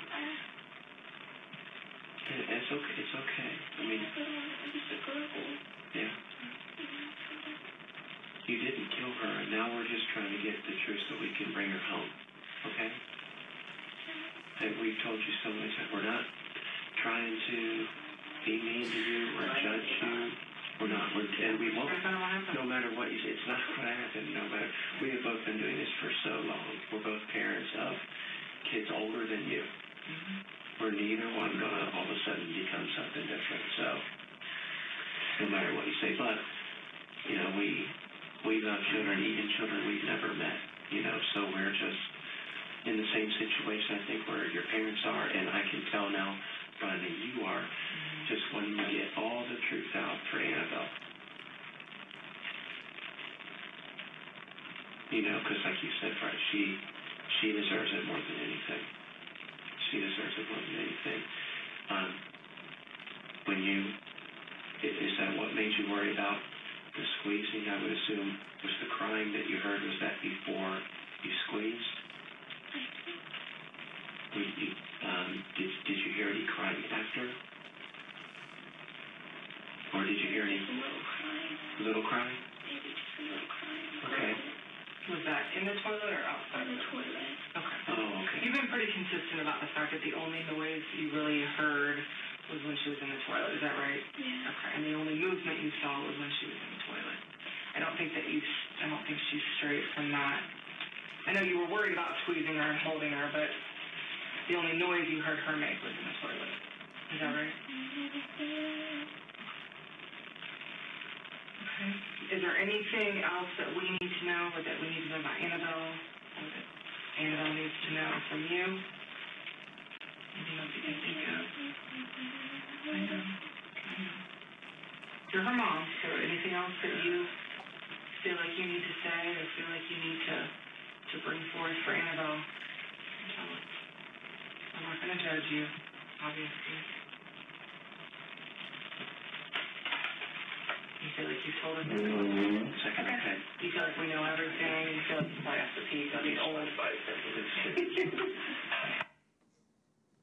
Ladies and gentlemen, I think it makes sense to go ahead and take our morning break.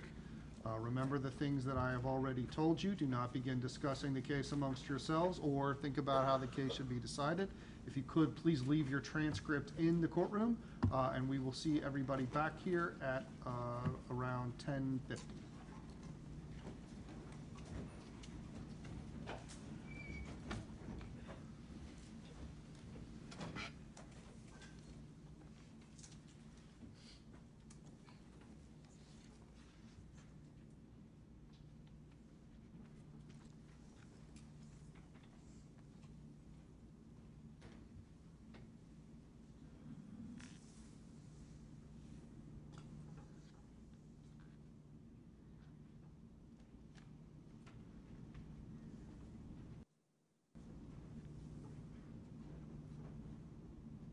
You may be seated.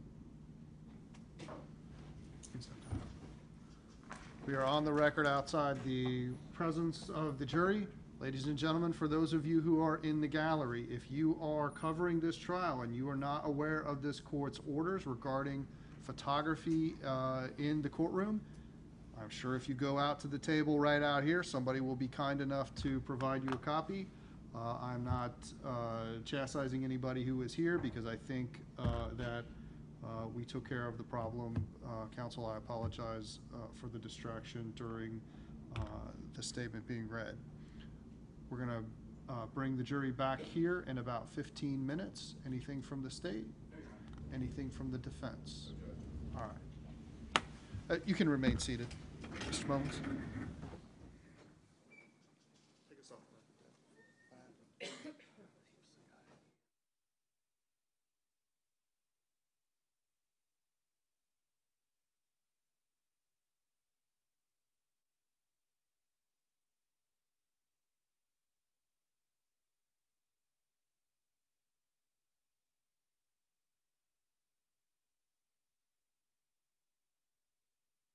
Recess. You can remain seated.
ready for our jury?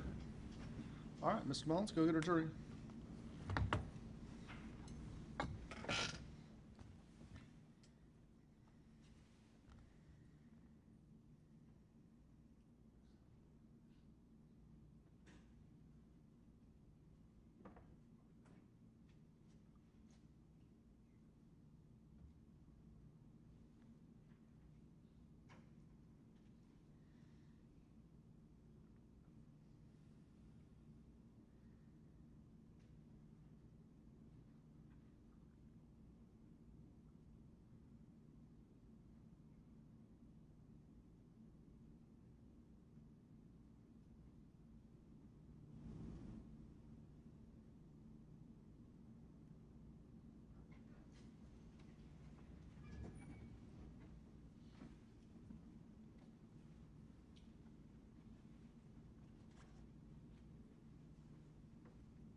You may be seated.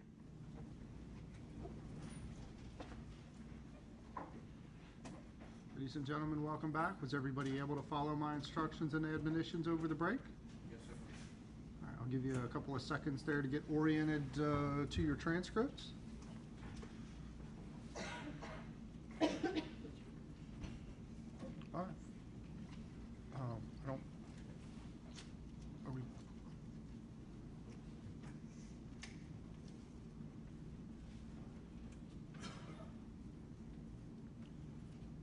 People appear to be wrong.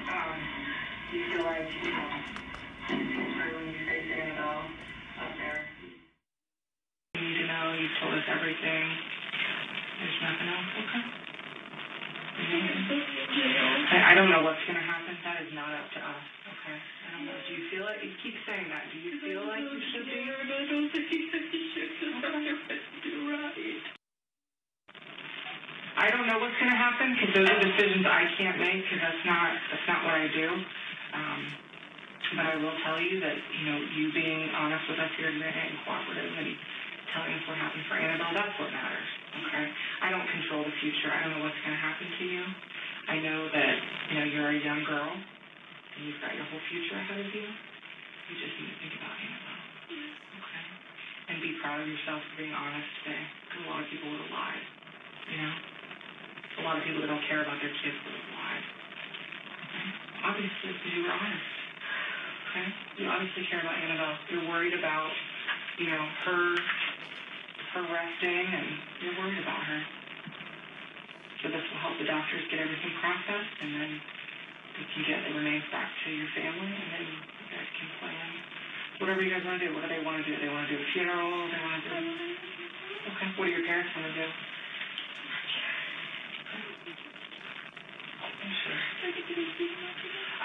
We're just waiting for him to come back, and then, like I said, I think we're the only ones here. I don't know if there's anybody else here, so we have to just wait for him to come back. So I think they were in to Speedway. They said they were going to get something, but I don't know. Actually, my phone was still on the floor while we were talking. I'm sure you heard it buzzing like crazy. I heard the phone going nuts, but hell, that could be anything.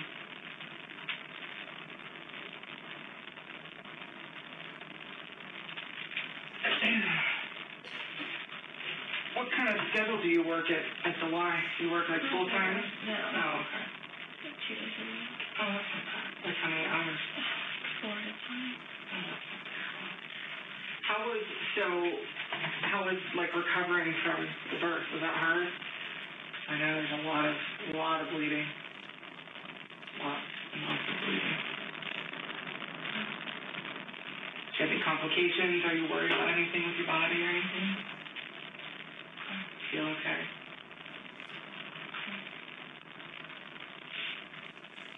You don't feel like you need to see a doctor? Have you seen a doctor since?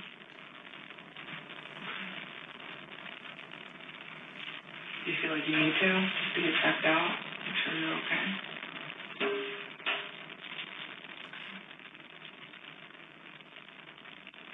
I know when I had a kid, I was 21. So felt like my entire insides were falling out, so I'm glad I saw a doctor.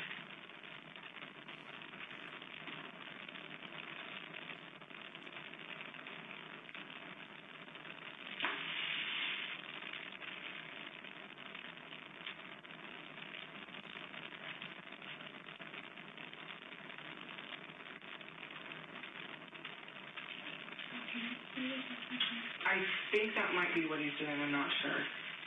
He's not texting me, so I don't.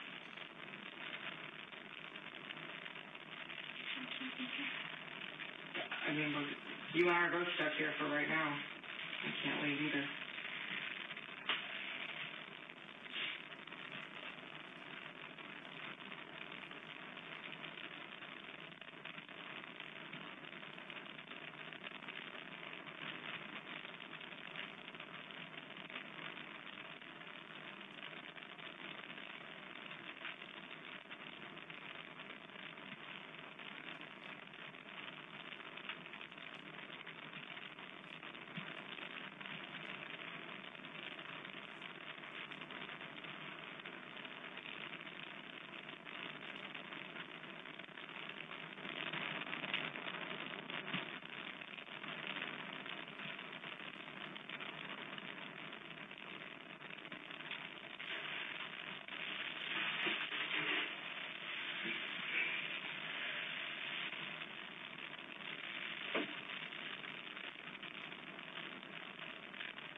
I'm guessing the parents don't know anything about what we talked about today.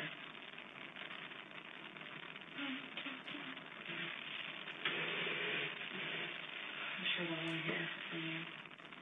Everything today.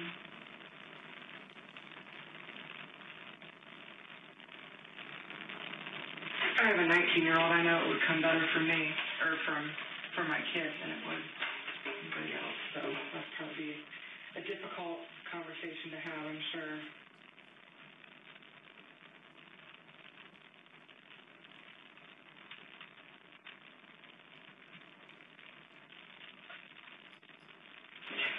I think you are an 18-year-old girl who just had a terrible situation that maybe they made some bad decisions on how to deal with.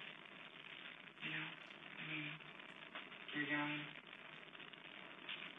You were all alone. You never told anyone. I don't think I could keep that. Like, that is a lot to keep to yourself. Do you ever want to tell your parents? Are you afraid they'd be mad at you, or?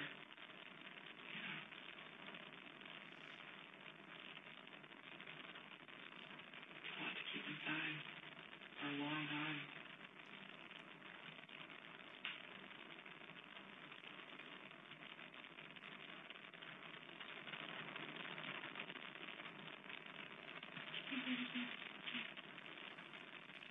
I feel like that's my judgment call. Like I told you before, I don't judge. I feel like, you know, there's a whole host of things that were going on in your mind at the time, and that's really not up to me to decide. I try, you know, I've not been in your shoes. I mean, I was young when I had my daughter, but it was a different set of circumstances, you know? I don't know. I don't know your family. I don't know if you have the kind of parents that, like mine, probably would have killed me if I had, you know, if I got pregnant. They, you know, I really would have probably been really scared to tell them. But, you know, I was out of the house when I got pregnant, so it was a different circumstance. I do know, like I told you before, Skylar, you know, this isn't a situation where you had her and threw her in the trash. You've seen that on the news. People just throw their kids away like trash. You didn't do that. You tried to cremate her, tried to bury her. You know, you tried to keep her close to you. I don't know if he's talking to them right now or not, so we'll have to wait for him to come back here. I don't know. No, I said he might be talking to them now. I don't know. Yeah, but do you think they're taking you away? I don't know. I don't know what's going to happen. I really don't. It's not something I can answer. Oh, there he is. Sorry. You're fine. She just was worried about her parents and where they were. That's where I've been talking. I told her you probably were talking to them. I've been talking to your parents. not, I haven't told them what we talked. I didn't tell them anything that we talked about today. Yeah, I didn't tell them. I didn't tell them anything, literally anything that we talked about today. I just told her that your dad, I said, like I told you when I first called you, we had more questions that came up as a result of the coroner's investigation. I said, we're speaking with Skylar. I said, she's being honest. I said, still just a very remorseful remorseful. You probably do. Sorry, I just want to make sure you know that. Very remorseful young woman, and still a scared girl. I said, but she's being honest. She's helping answer a lot of the questions that resulted as a result of the examination from the doctors. And I said, the stuff she is, she's helping us understand. So, and that's where we are. She just has expressed that she wanted to tell them, what she had shared with us. And I said, you're 18 years old. If you were still 17, but you were close, but this would be a completely different situation. That's what I was telling your dad. I said, I'm sorry, it's not, I don't have a reason to tell him that. And you've earned the right, because you're 18 years old, and you're Annabelle's mom. You have the right to be the one, to do that. And I know it's going to be hard. And I know that, I'm sure, but... How do you want to do that here? Like, do you want her to talk to them and tell them, like... Do I get to go home? She's asking you how you want I'm asking you if you wanted to do it here with... No, I want to go home and tell them. Okay, so you don't want to do it here. Okay, I'm just asking. I would want to do it here because I wouldn't want to be alone with them, but, yeah, I was just curious. Okay. So, do we have a plan from here? I had a water bottle and then I had Pepsi, so I'm going to step out to the restroom. Just for a second. That's my immediate plan. I'm sorry. Do you want some water or If anything? that's too much information, but I'll be right back. I Okay. have to step into the... All right. I know. Yeah, me too.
You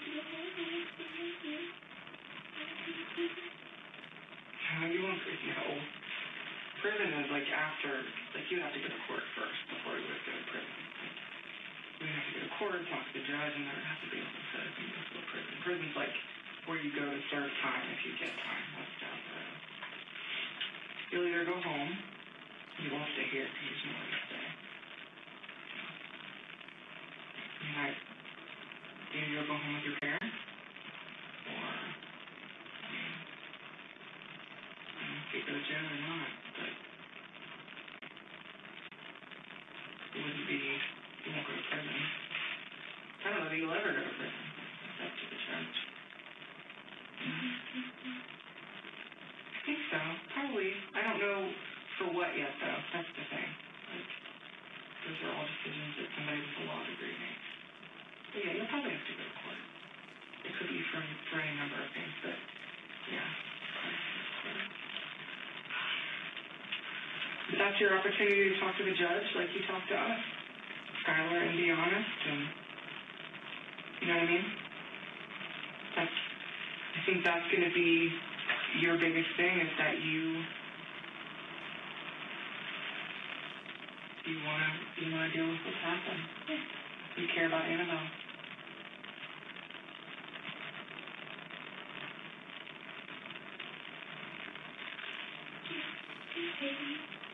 I hate you. I'm worried about you. I think you did the right thing today. That makes me not hate you.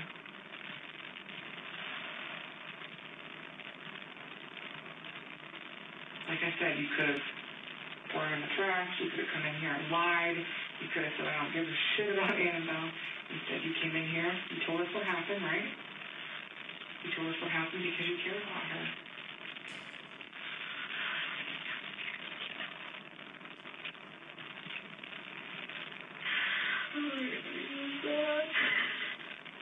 What do you think? How do you think they're going to feel after you tell them what happened? I don't know them, so. Understanding of what?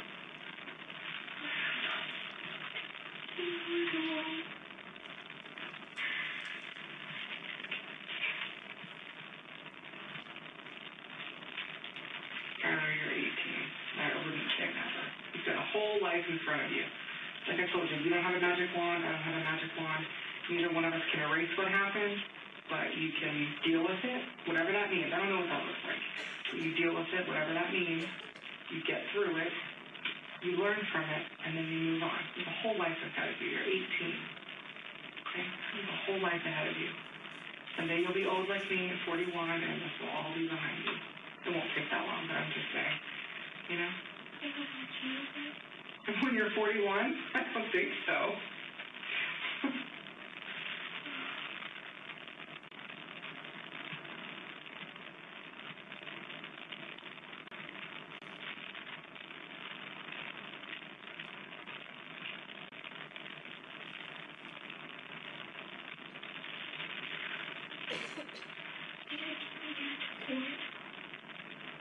Yeah, they don't keep anybody here. This is just like they just have their rooms here. I don't even know if you're going to jail.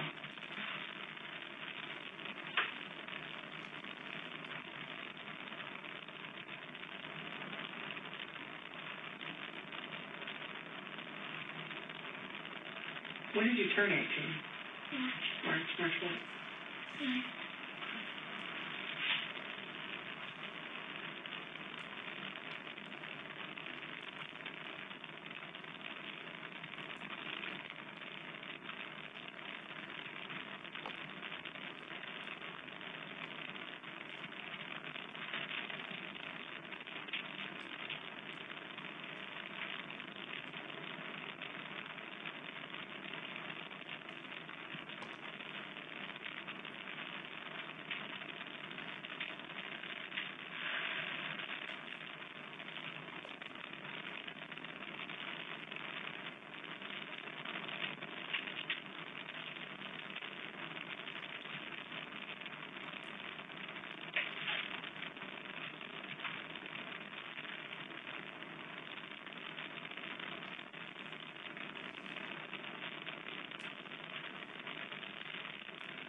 talking about talking to your parents again? Or?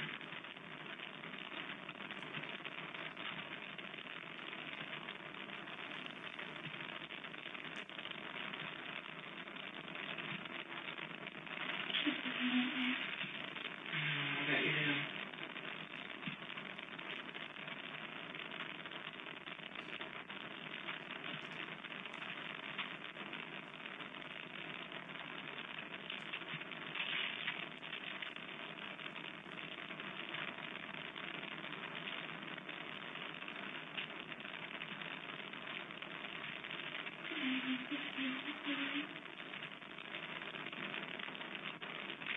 Actually, this is pretty scary, but we're here. I'm not going to go anywhere. I'll figure out what's happening. Absolutely.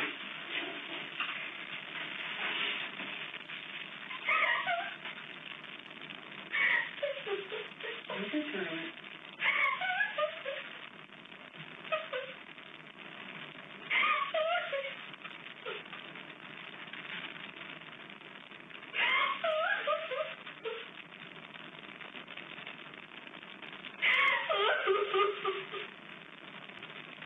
You're going to get through this, Skylar. I know it doesn't feel like it. You will. This does not have to define the rest of your life.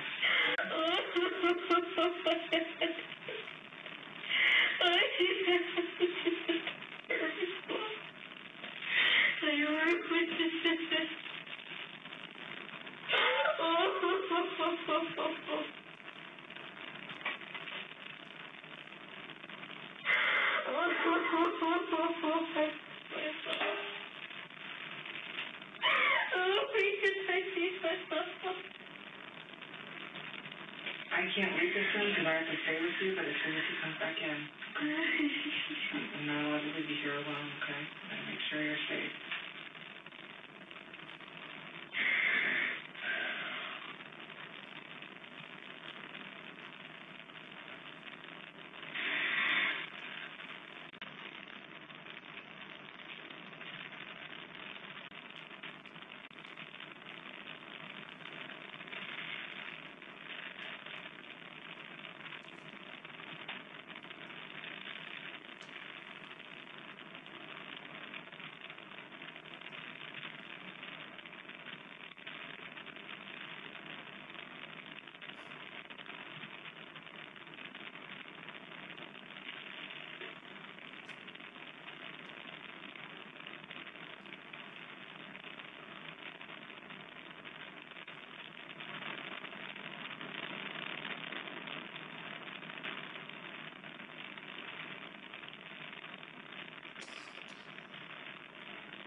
I have this feeling like the end of the world right now.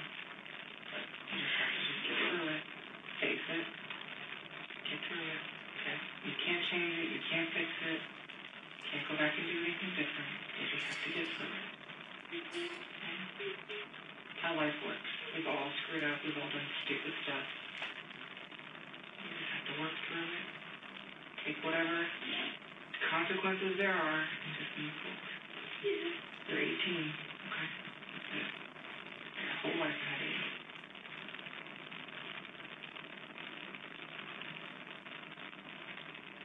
Get through this and it's going to change you. You'll be a completely different person. So you get through this and then you move forward. That's what you gotta do. One day at a time, right? Welcome to being an adult. It's not as fun as I make it sound.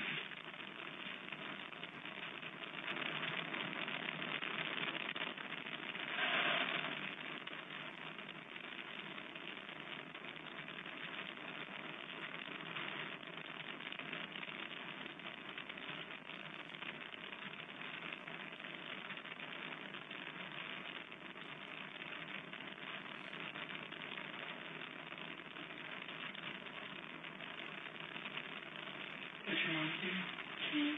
Kim? What's your dad's name? Stuff. Okay. You're the only child? Oh,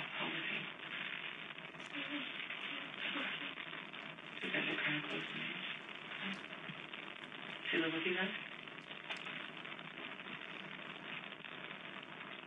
Do you have any suspicion you were pregnant or anything? Did anybody?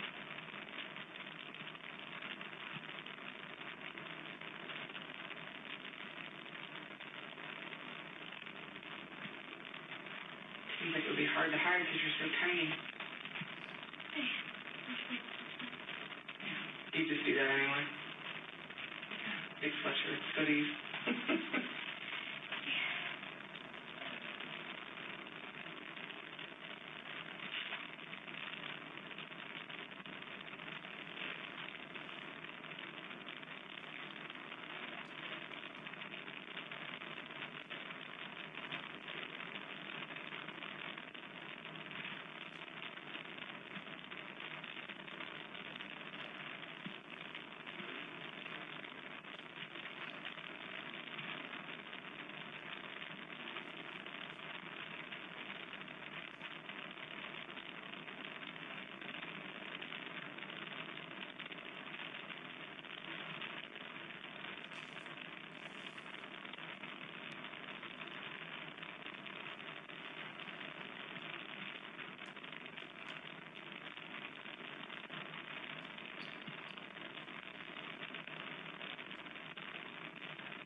You think so? Fingers were cramping up. I got. No, you're fine. You're fine. You're just cramping a little bit.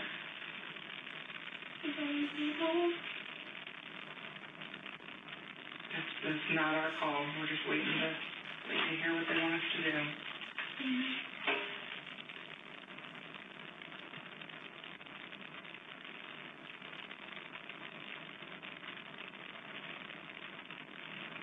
Remember what I said, no matter what happens. One day at a time. Right? 1 minute at a time if you have to. Take it a little, you know. Oh, God.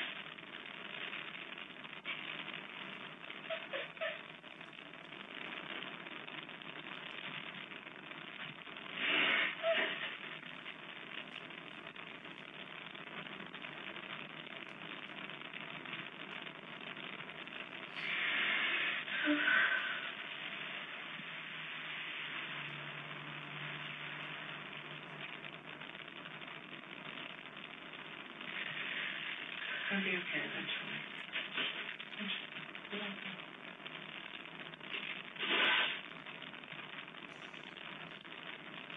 Not right away, but eventually.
Okay. Of course.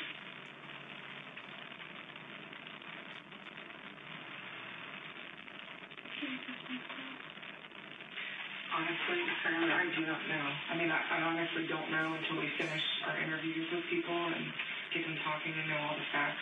Then we call our boss and say, what do you want us to do? It's not even our decision that we make. I hope it won't be too much longer. I'm not sure what they're doing out there. So I'm assuming that they're waiting for a phone call. But those are decisions that are made by other people, not us. And you kind of tell us what to do. Pretty much how life works. Everybody has a boss, right?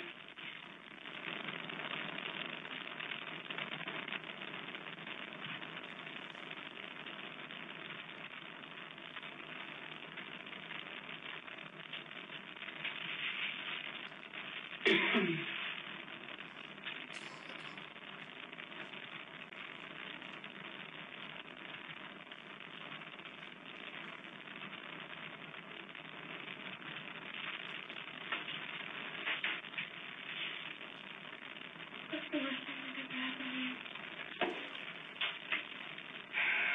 Well, when I was 20, my mom was killed. My stepdad killed her. And it sucked for quite a while, and then things got better slowly. At the time, however, I thought that my life was over and I was not going to make it. So, might be how you're feeling today. Like it's over, life's over. Anyway, it's not true. You feel that way, though. No amount of me telling you that you shouldn't feel that way or that it's not going to happen will help, but it does get better. Just time. I really want you to hold on to the knowledge, though, that you did the right thing and you told everything. I think that's far more important than anything else because you have to live with that. You know, if you would have lied and continued to not tell the truth and, you know, not really put everything to rest, you would have to live with that, you know? So, that's important. Important to remember.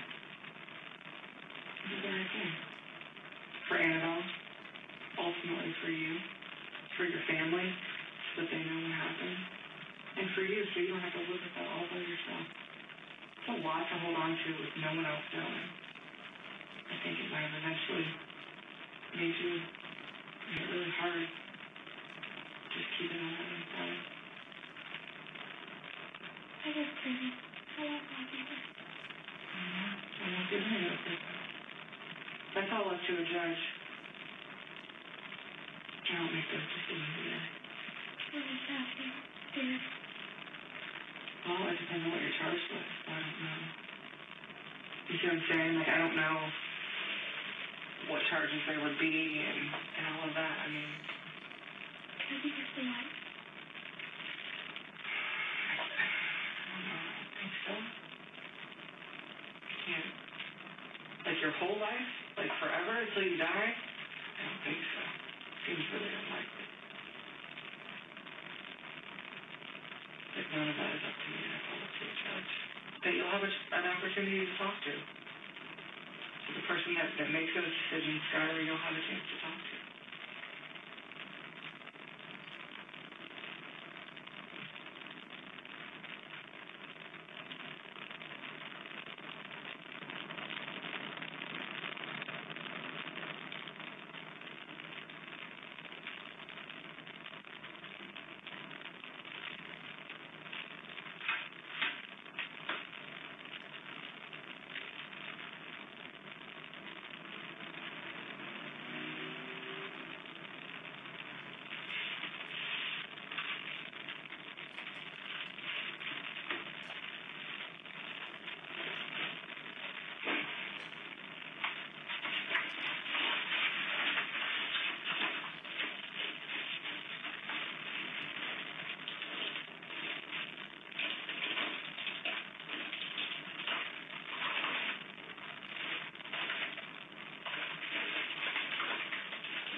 gonna be on the other side of this door, okay? Just right here.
Okay. Oh, geez.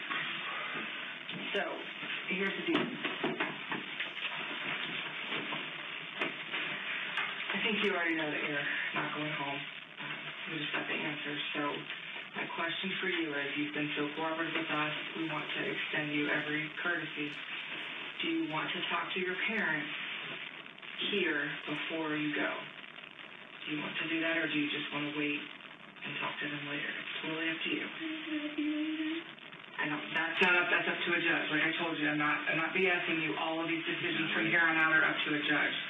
So when you get out, all those kinds of things. But my question right now, which we can control, is: do you want to have a conversation with your parents so that they understand why you're going, or do you not?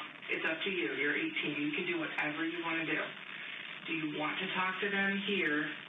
We would be in the room just because we have to make sure everybody's safe. Do you want to talk to them here, or do you just want to have a conversation with them later?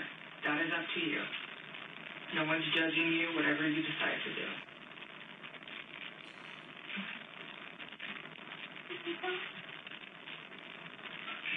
I mean, if you want to talk to them, the problem is if you want to talk to them, they're going to want to know why you're going to jail. We have not told them anything. You are 18. Yeah, I have not lied to you. I haven't told your mom and dad. They know nothing. They don't know you're going to jail. So All I told them that there was more evidence through the forensic examination, just like I told you when we started. I said, and Skylar's being honest. I feel like she's being honest with us. That's all I told them. I said, that's why we wanted to know if you want to talk to them or not. Or we can just tell them that we can't tell them anything because you're 18 and that you're going to. They're going to see. I mean that. I'm just asking you because they're going to see it eventually. You know how the news is. You know how they've already been. They're ridiculous. So they're going to see whatever they decide to charge you with. They're going to see that. So it's up to you if you want to have that conversation over the phone when you're in jail, or if you want to have it here before you go. We're just asking what you want to do. It's up to you. We could tell them whatever you want us to tell them. We're not going to really tell them anything because you're 18. But it's up to you if you want to talk to them here, or you want to just. They can find out later. Eventually, I mean, we talked about that. You're 18, you know, one day at a time. But yeah, I mean, at some point, you'll be able to talk to a judge and you can decide what conditions that you can go home on or not, or what is going to happen. It's all up to the judge, the dude that wears the black robe, not us. Yeah, but you know they're going to ask you.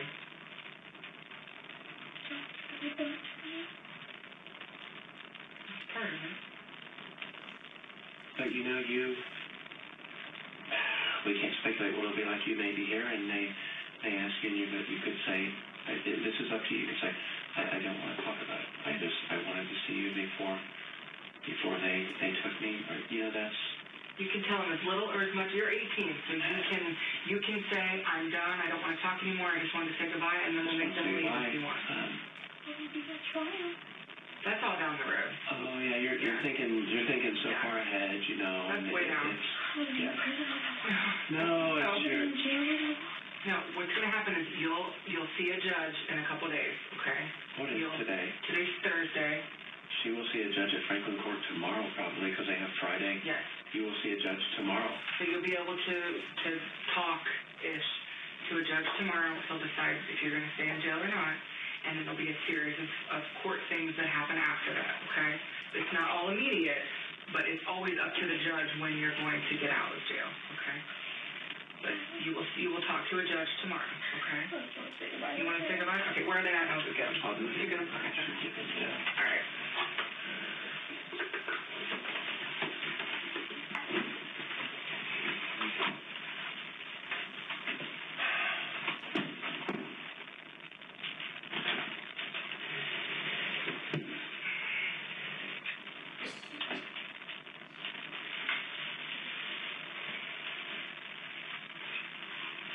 One day at a time, okay?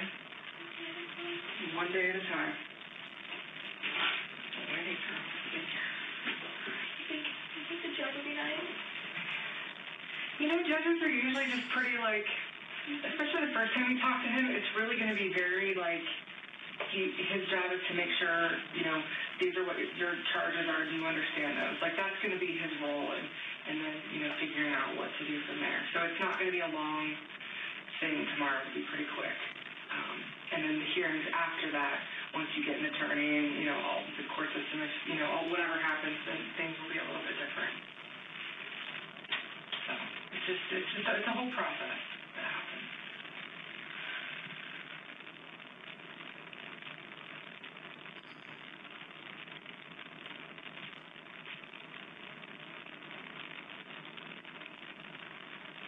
Would the judge possibly let me come home? Yeah, sometimes they'll do you have to put up a bond, your parents have to put up bond. The judge decides all of that. He might have you be there's people with monitors on their ankles. Sometimes he does that. Sometimes you're on house arrest. Sometimes, there's all kinds of things that can happen. He can release you, he can keep you. He can tell you where you are allowed to go or not go if you are released, all those kinds of things. So there's a whole host of things that the judge can do, and he pretty much makes those decisions and tells you what you have to do.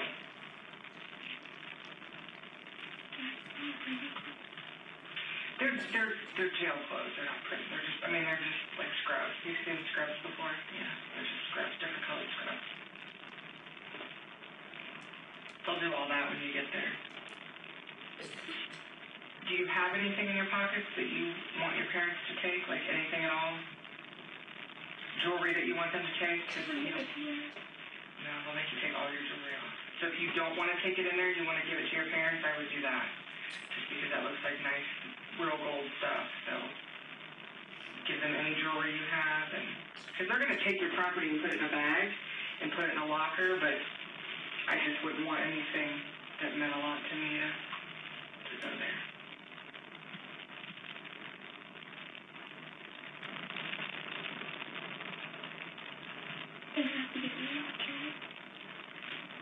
They will, or they'll appoint you one. I don't know how come you go to court, they'll ask you.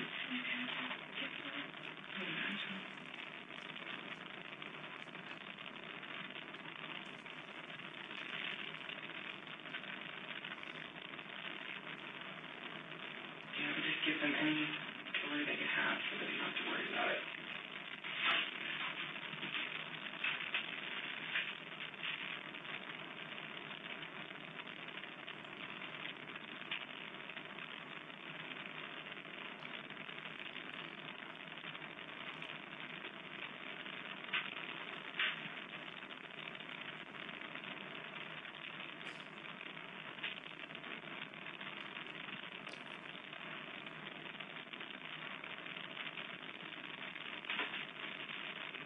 Make sure your pockets are empty and all that kind of stuff. You don't have anything in there. Nothing hidden in your bra.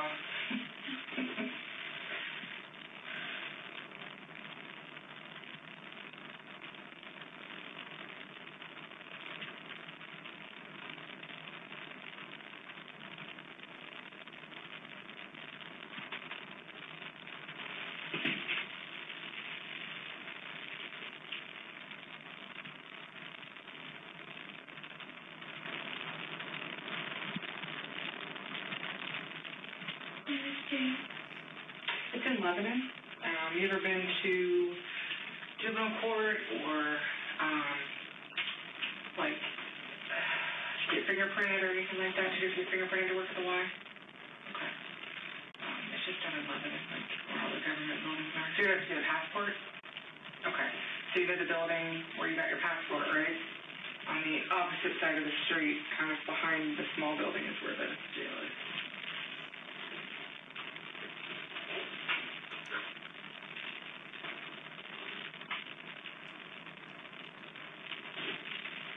I'll sleep there. I'll sleep there. Yeah.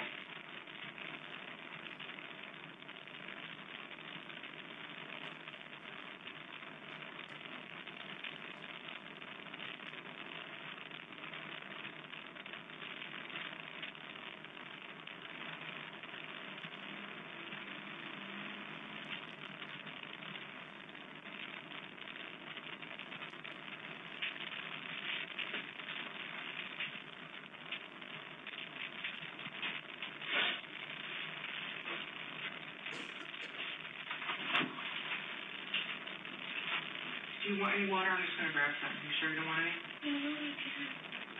You might be just talking to them just to kind of prepare them. Sure you don't want a cup of water? You sure?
All the way to see the judge tomorrow.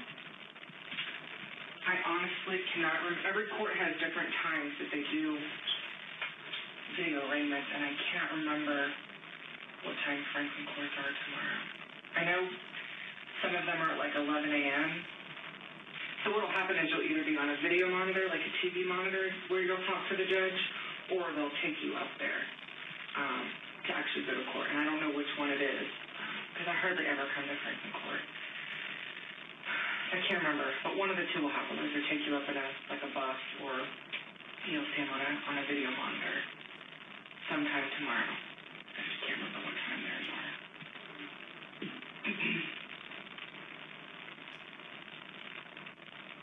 I want to say 11, but I think that's county court.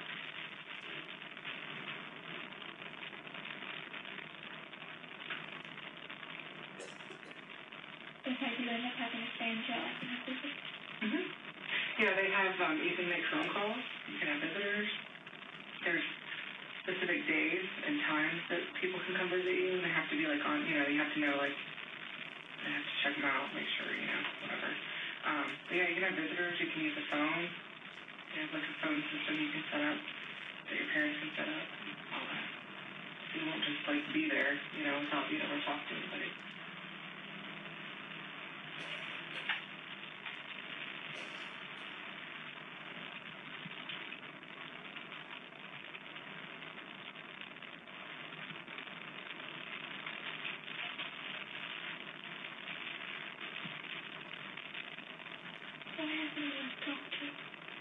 chime in. Why did you leave? So it depends on how full they are and where they have space. Sometimes, like, parts of the jail are just like individual, like, cells or rooms. Parts of it is like a dorm, like where you have rooms and you have like a big common area. So it really just depends on where they have room to put you. I don't know how many females are in there right now. So initially you'll probably go in like one of those rooms where it's just you, kind of for like the intake stuff, and then they'll figure out where they're going to put you. I think they're going to make sure that you're safe. We always try to make sure people are safe. You're young, so it'll probably keep you separate.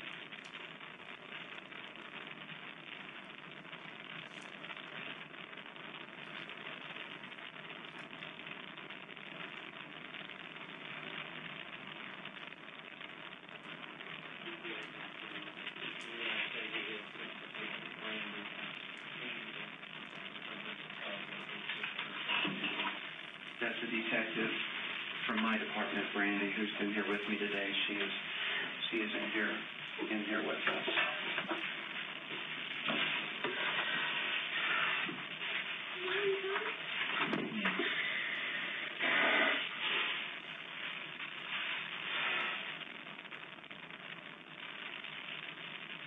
What happens is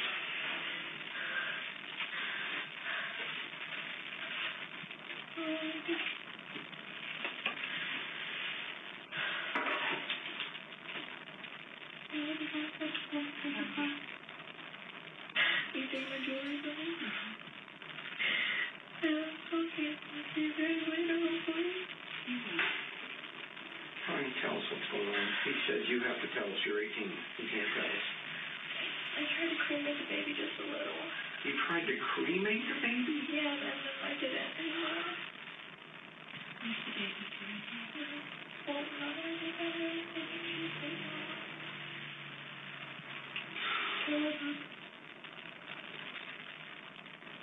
So you delivered a live baby, is that what you're saying? Yeah, but I wasn't really sure.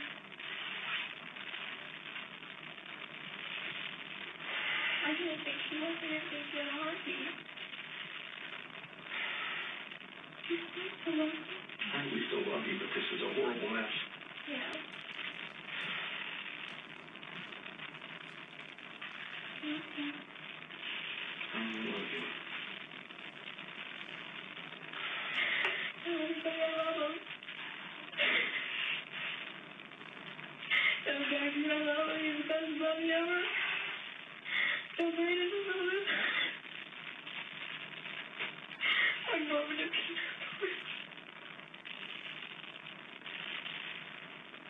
She absolutely has to go. She absolutely has to go to jail now. Yeah.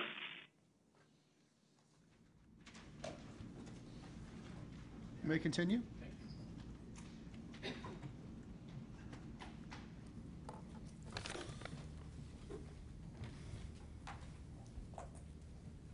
Sir, there were several times in that interview where you told her that you didn't believe that she purposely killed her baby. Do you remember hearing that? Yes, I do. Why were you saying that? We're at the part of the interview where I felt like and was pretty certain she was getting closer to confessing and telling us more of the truth. And just from experience of interviews over the course of my 20-year career, her behavior wasn't anything that was out of the normal or atypical, so to speak. And a lot of times if the person talking to you just gets completely focused on the negative outcome or just thinking, what are you going to do to me? What are you going to do to me for what I've done? Things just stall right there. Okay. And so what do you try to do to prevent that from stalling?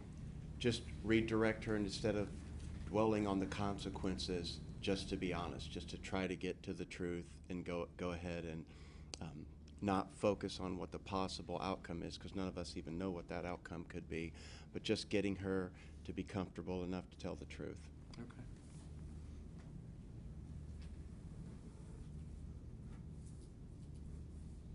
And after that, strike that. Sir, during the course of your investigation, did you, along with Detective Carter, interview members from Hilltop OBGYN? We did, yes, sir. And specifically on July 24th of 2017, was one of the people that you interviewed Michelle Prophet.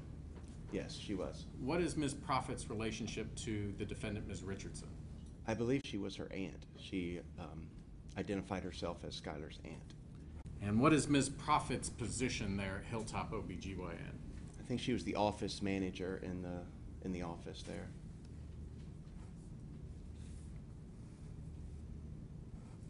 I want to direct your attention to August the 2nd of 2017. Were you present when a buccal swab was collected from an individual by the name of Trey Johnson? Yes, I was. And who collected that swab, sir? Detective Carter. Could you explain to the jury the process by which she collects a buccal swab? Detective Carter and I went to Trey's residence and made contact there. And it's actually what he's talking about, the buccal swab. A more simpler way to put it, it almost just looks like a big Q-tip. It's something that you will just take and rub on the inside. The person will take and rub on the inside of their mouth, just getting DNA from inside there on the Q-tip. Then we'll package it and put it into evidence. I'm going to show you what's been marked for identification purposes as State's Exhibit number 91. Can you take a look at that? Tell me whether you recognize what you're looking at. We will stipulate, Your Honor. Again, this is an evidence slip. Hold on just a second. Does that satisfy the state? Yes, Your Honor. Okay. Thank you. Sorry, they stipulate.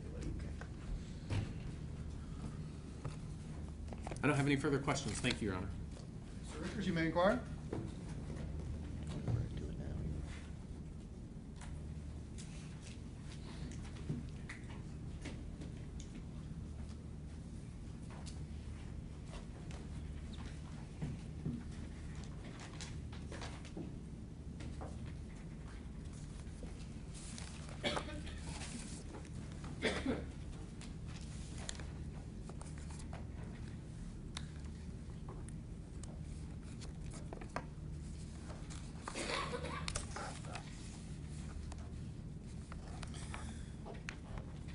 Good morning, Lieutenant Fain. I'm sorry. Good morning. I'm sorry. Good morning. July 14th of 2017, almost 2 years ago, you drove out. I'm sorry. I'm having a little bit of trouble hearing you. Not sure. It looks like the microphone's on, Your Honor. If you give me just 1 second. I have hearing loss and I have hearing aids in, and I'm going to turn them. All right, go ahead. Turn the volume up. Voice is just a little bit quieter than Mr. Knippen's voice, so let me turn up my volume. Okay, thank you. Let me know. Yes. July 14th, more than 2 years ago, 2017, Yes. you go out to the Richardson home, correct? Yes, sir. And you went out because there was a report from Hilltop that Skylar had delivered a stillborn baby and buried her in her backyard, correct? Yes, correct. And when you arrived, shortly thereafter, Scott Richardson, Skylar's dad, pulls up in his truck, correct? That's correct. And you said you wanted to speak with his daughter. Correct.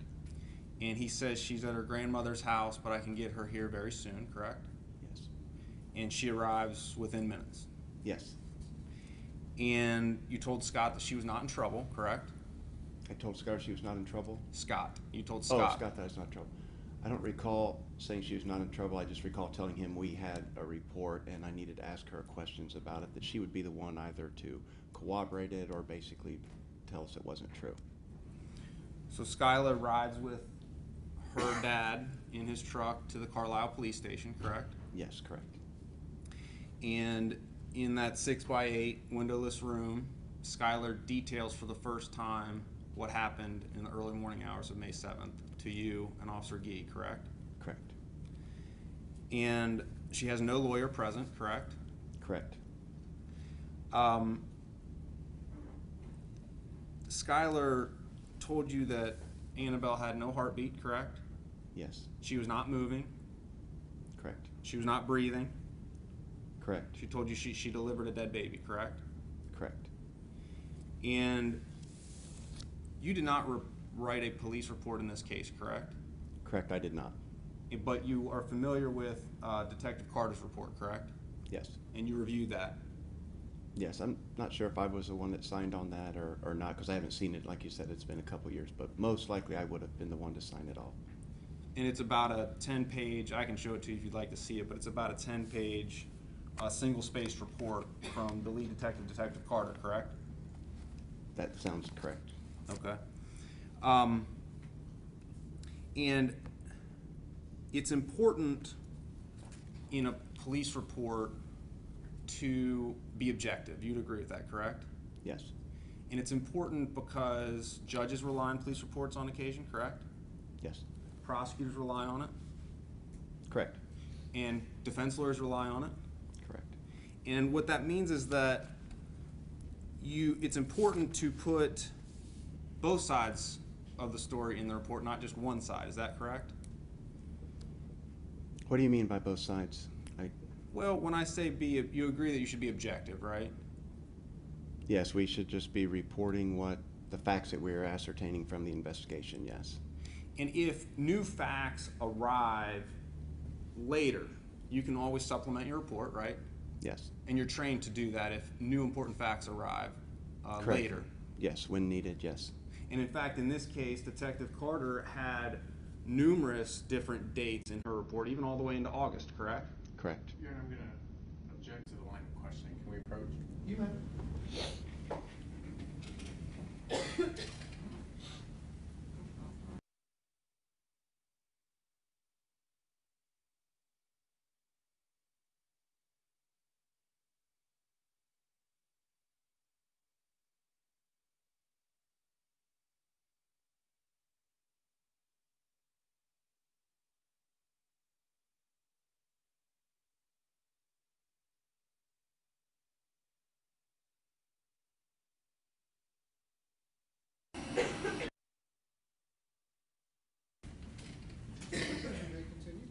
Thank you.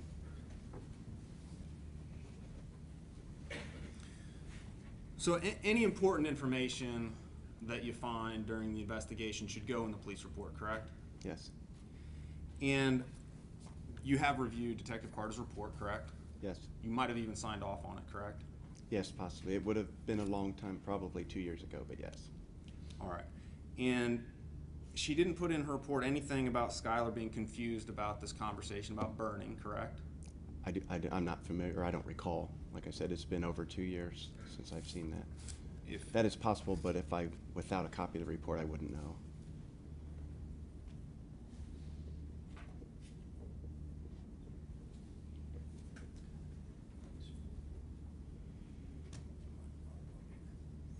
And as I find the report, oh, here it is. I'm going to give you may I approach it on? You may. This is a copy of the report. There's some notes on it that I Thank have. you. And if you ever want time to review it, just let me know, and we can do that. That report bait stamp on the top right is what number? Yes. What's the number of the bait stamp? Top right. You're talking about the 17 CR 33292? Is it 37 on the top right there? 36 on top. 36? Yes, sir. And if you flip to the last page, how long is that report?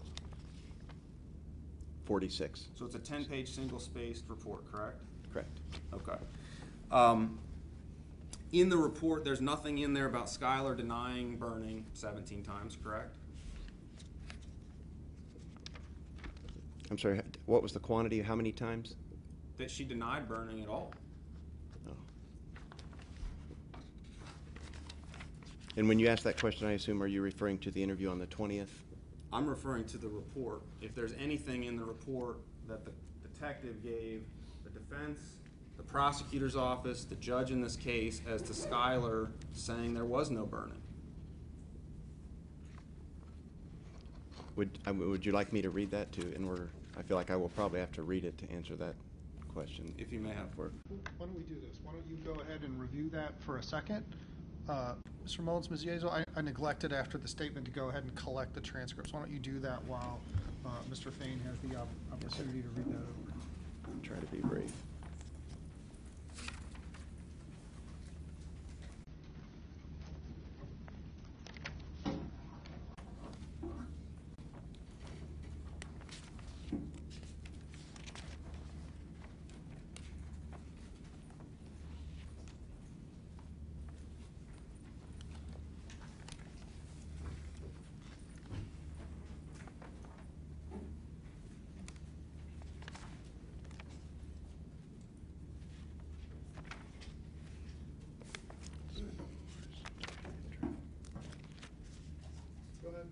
think I'm ready. Go ahead. No, I do not see anything in here where she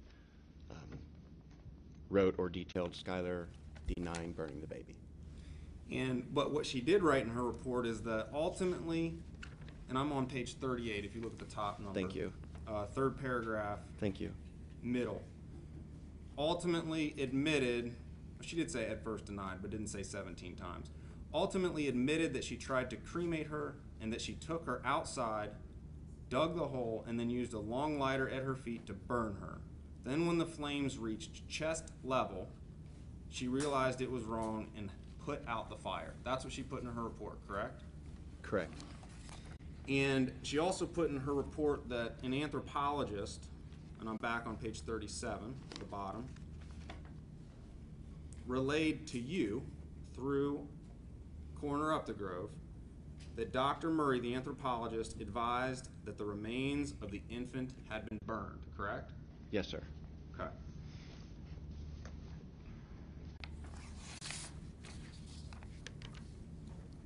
There's nothing in the report about Skylar saying that Annabelle was white when she was delivered, correct?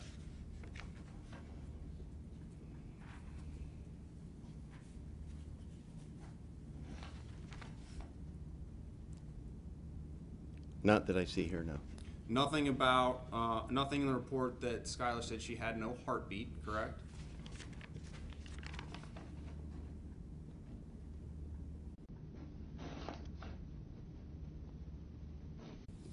I don't know if that part's in there or not. I haven't seen it yet, but I do not know. Nothing in the report that Skylar said her baby wasn't moving when she was delivered, correct? Possibly correct, that it's not there. Okay. And in this report, there's nothing in the report that Dr. Murray later changed her opinion and said, I was wrong. She didn't put that in there, did she? I don't see that in here, but I can't see why Detective Carter would document that in her report, because that's a separate part of the investigation and not something that we would necessarily document. Well, she put in the report something from Dr. Murray the first time, right? Saying the remains of the infant had been burned. She put that in there, right? Yes. Page 37. But then, Yes. and you were familiar with these emails, weren't you, Lieutenant Fain, that Dr. Murray said there was no source of magnification available at the morgue. I have a feeling the prosecutor's office will be sorry they asked for a second opinion on this, but I'm glad they chose you. You're familiar with Dr. Murray's emails to the prosecutor's office, are you not? I am not. Whatever you just read there, that was the first time I've ever heard that. I'm not sure whose email that was, but that was the first time I've heard that. But you agree with me that Dr. Murray changed and admitted that she was wrong, correct? Yes, I do. And she said there's no evidence of burning, correct? From what I recall, she had initially said there was charring, and then on her second review, she didn't notice it, that there was charring. Correct. So basically, as you're saying, changed her opinion, yes. And the prosecutor's office hired Dr. Latham, who we all heard from, correct? Did you know that? I did meet her, yes. Okay. And again, nothing in the report that Dr. Murray changed her opinion about the burning, correct? Correct, I don't believe so. Okay.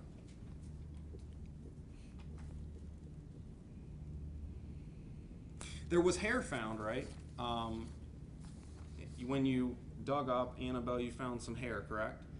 I believe there was, yes. No singeing, no burning, correct? I do not know. I didn't do that part of the investigation, and I never saw a report that detailed whatever was found through the forensic examination, so I don't know for sure on that.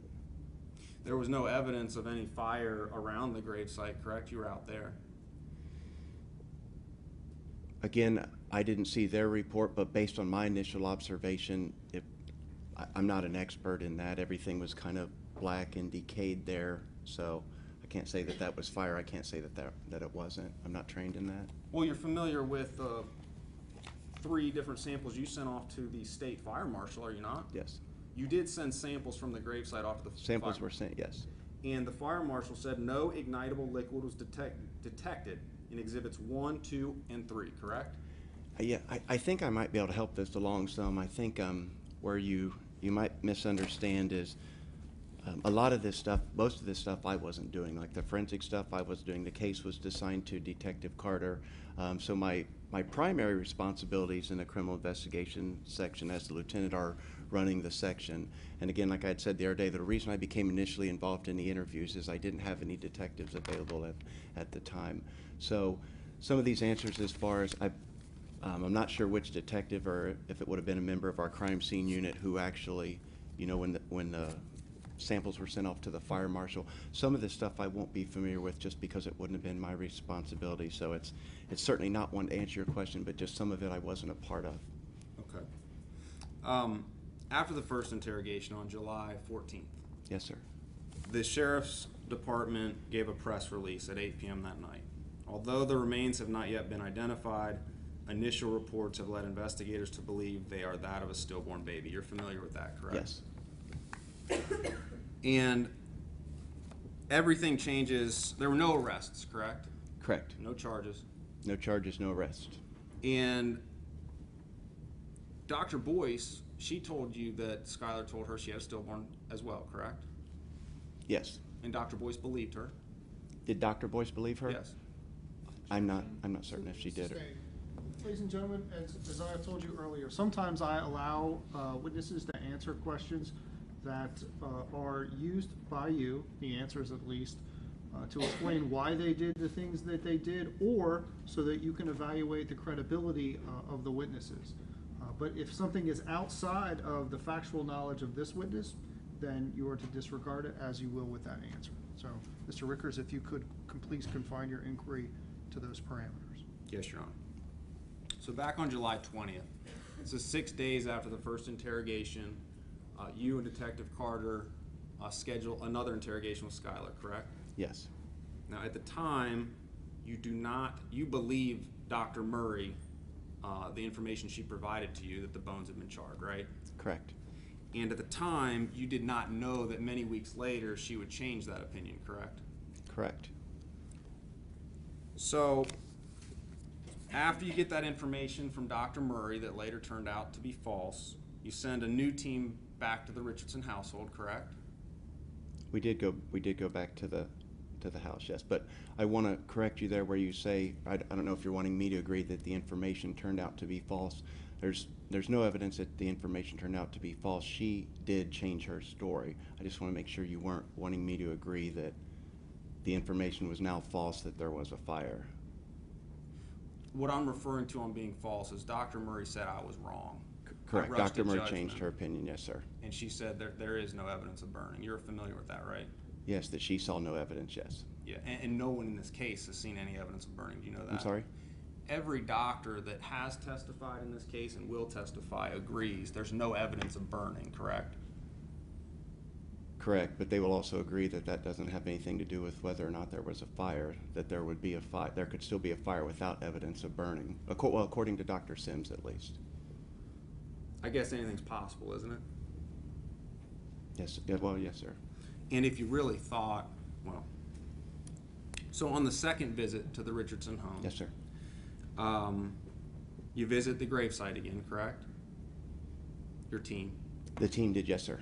They find more bones that were missed in the first search, correct? Yes. They start digging up the fire pit, correct? I believe they did, yes. And they found chicken bones.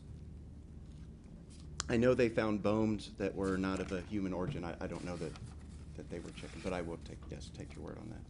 So while the team is at Skylar's house, you and Detective Carter have her back at the Carlisle police station, correct? Yes, sir. And her dad took her back there again, correct? I believe so, yes. No lawyer. There's no lawyer present. And obviously her parents weren't with her in that room, correct? Correct. You and Detective Carter are both very experienced in the read technique for interrogations, correct? Detective Carter, maybe. I am not very experienced in it. Read, R-E-I-D technique. You're familiar with it? No, I understood the question. I'm sorry. I said Detective Carter, maybe. I'm not sure how experienced she is in it, but I do not consider myself very experienced in it.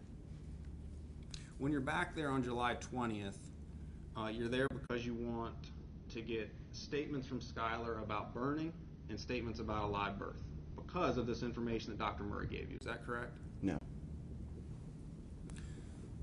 Well, you'd agree with me that Skylar repeatedly refused to accept the words that Detective Carter and you gave her about burning and fire, correct? I agree that she initially and several times denied that, yes. And ultimately she was broken down and she said she tried to cremate Annabelle just a little bit, right? Can you define broken down? Well, do you agree that you and Detective Carter were pretending that the main purpose of your interrogation of her was to help get Annabelle's remains back to her family for a proper burial? Would I agree that that was my main purpose? That that's what you led Skylar to believe? I know we alluded to that. I can't say I necessarily agree that that was, we made it clear to her that that was our main purpose, but that was certainly one of the things that we hope we would be able to accomplish. And at the time, you were aware that Scott, Skylar's dad, had asked for Annabelle because the family and Skylar wanted to do a proper memorial, correct? Yes, sir. And to date, you still have Annabelle, correct? Your office? Yes, I believe so. The word cremate was used multiple times by you and Detective Carter before Skylar gave you the word back, is that correct? Yes, the word was used by all three of us, yes. And you and Detective Carter used that theme, cremation, multiple times before she used that word, is that correct? No, I guess I wouldn't say used a theme. The word was used, but I'm not sure what you mean by creating a theme. I guess I don't feel like I had a theme that I was trying to create. But yes, I will agree I used that word several times as well as Detective Carter. And after you started to talk about this supposed cremation, you talked about needing to put out this fire, correct? You remember that? Yes, sir. And that you wondered if you'd need water to put out the fire, right? Yes, sir. And we're talking about touching a baby with a lighter and having a fire, right? Correct. Okay.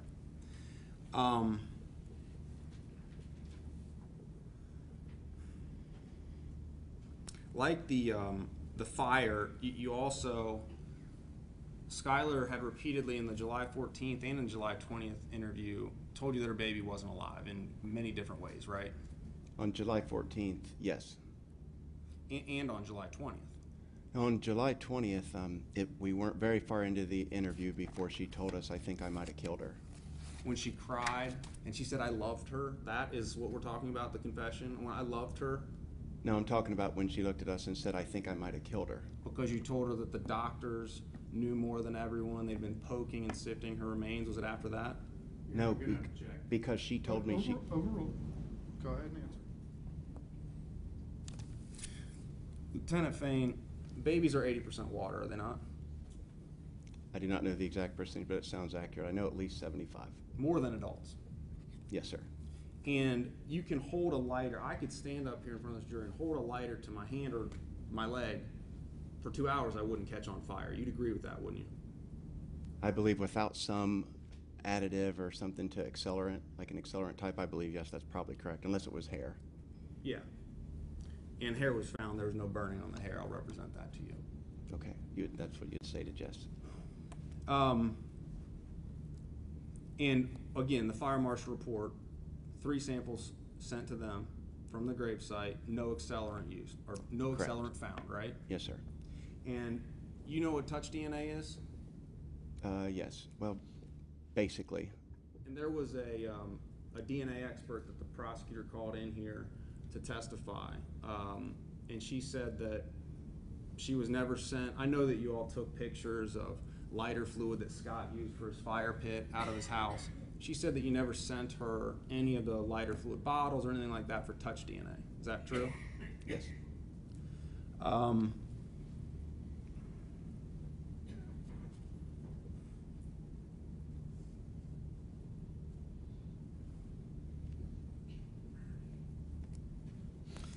When you just mentioned the second interrogation, Detective Carter said something to Skylar about, oh, when you squeezed her, that's when you think she stopped breathing. Do you remember that? And Skylar said, I didn't think she was alive before. You remember that? Yes. And then, but Detective Carter is focused, and so were you, on trying to get the signs of life from Skylar. So, Skylar, I said again after that, I didn't think she was breathing when she came out. Remember that? I recall multiple times, yes, where, and it gets a little hazy because she changed her story so many times. So without having a complete transcript, I can't remember exactly what spot in the interview those things took place. But yes, sir, I do remember multiple times she made reference to her not being alive, and multiple times she made reference to her being alive. But I don't know, I can't exactly put a chronology on it just because it's such a long interview. She said it herself. You guys made her start second guessing herself. You remember that? She was second guessing herself. I don't recall her saying that. If it's in the transcript or on the video, I'm sure she did. Can you please play 201?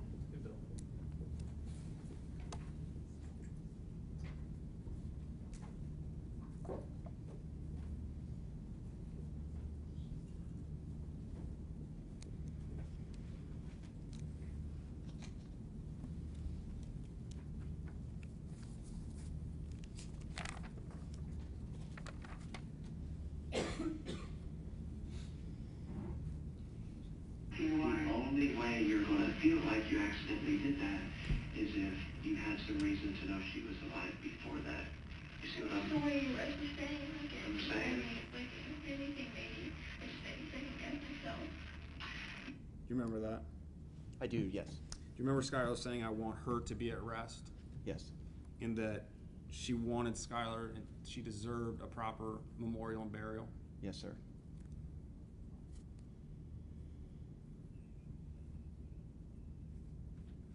But like the fire issue, you and Detective Carter refused to accept that Annabelle was dead upon delivery. Is that true? Refused to accept that she was dead upon birth? Yeah, you denied Skylar those statements that she'd repeatedly made, 29 plus times. We don't refuse or accept. We're there merely as investigators. We're investigating. And again, like I said, Skylar's behavior wasn't different from so many interviews that we have, you know, and as we don't even have the benefit of knowing Skylar before this time, and as we all saw, even her parents who've known her for 18 years, he said they have trouble telling when she's lying or not because she does so much. So we don't have that benefit, but we sit there, we try to get to the truth, and so we don't refuse to accept her questions, we just continue to ask questions. And one of these truths that you found is that the child caught fire by being touched with a lighter, and the flames went up to her chest, and there was a whole conversation about how to put that fire out. That's one of the truths that you found, is that right? According to Skylar, yes. Now let's talk about DJ Chambers. The prosecutor gave you a buccal swab that you were going to talk about. You said a big Q-tip. Yes, sir. Now, on July 14th, Officer Gee asked Skylar if she knew who the father was, and Skylar said yes. You remember that? Yes. And her parents on July 14th said, who's the father? And she said, a guy named Trey. Remember that? Yes. And you talked to Brandon Saylor in this case as well, didn't you? Yes, I think not until it went to grand jury, but I believe we talked to him day of grand jury. August 4th. Okay, yes, sir. And he told you that DJ was a football player. You asked him about DJ. Do you remember that? I don't recall. I'm sure, yes, if it's in transcript. Yes, we asked him about that. Your Honor, if we approach again, I'm sorry. You may.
normal to be nervous for a police interview, correct?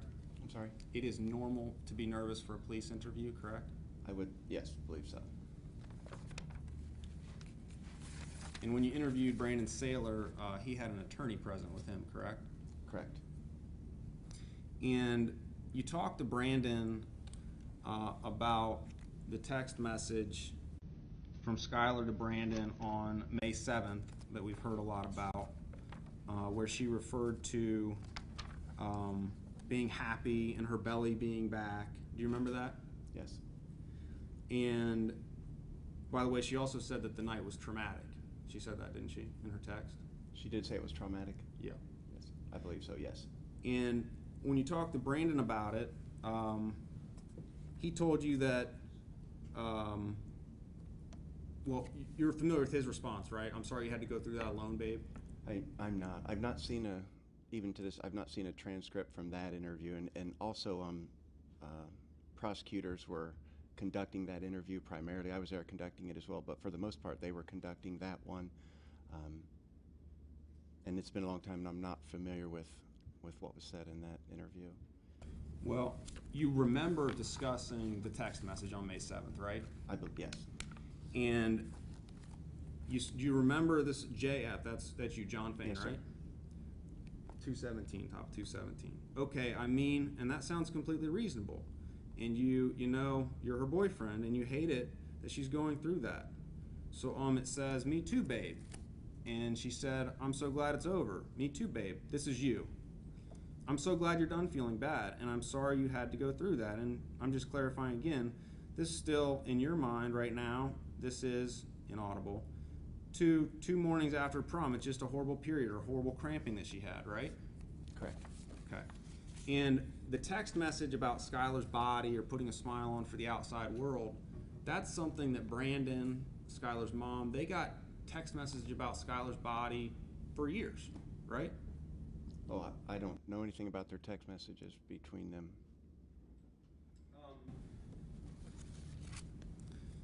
You agree that Brandon did not know Skylar's pregnant until July 14th, right? Yes, sir.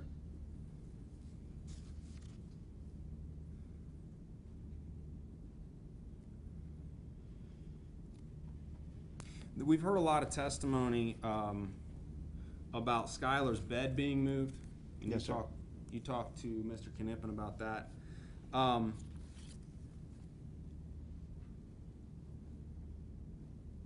Ms. Kraft and Ms. Knippen were in that interview with Brandon Saylor, right? Yes. And they were both asking some questions during that interview, correct? I think they both did. Again, it's just been a long time. I assume maybe they both did. I know certainly Mr. Knippen did. And Brandon told you in that interview that... I'll sustain the objection. What's the objection, Your Honor? The objection sustained. You're familiar that Brandon helped move the bed in Skylar's bedroom, correct? Yes, sir. And you're familiar that not only did he help move Skylar's bed, he helped move a couch that was downstairs in the living room to the basement, right? Possibly, yes. I don't recall, but if it's in the transcript, then yes. And the basement couch up to the living room, right? If it's in the transcript, yes. Do you remember having a conversation that the Richardson family just wanted a change after the police had been through their house? I do remember him saying something about someone wanting a change. Remember you saying it, and that is understandable. Oh, I would certainly think after what took place, yes, that would be understandable.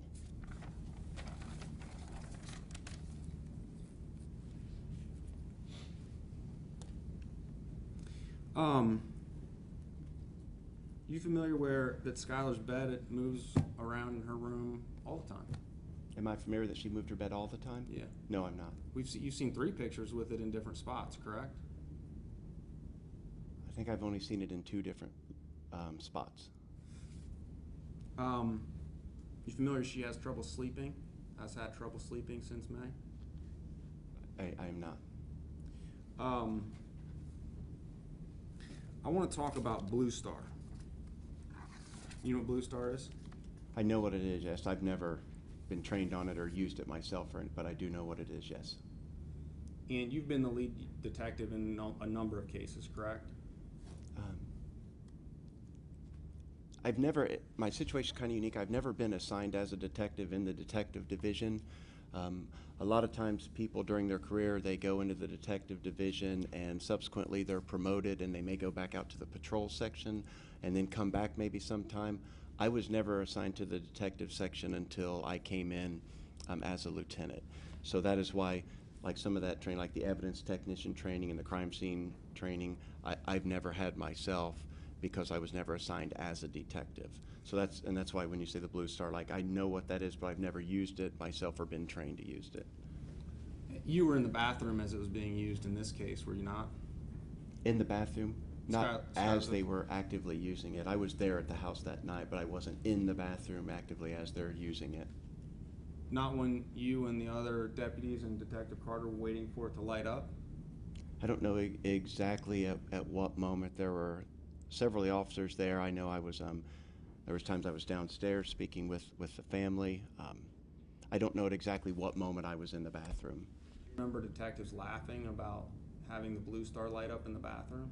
No, detectives wouldn't have been, if they laughed, it wouldn't have been for the reason you're inferring. Can you play that clip, please?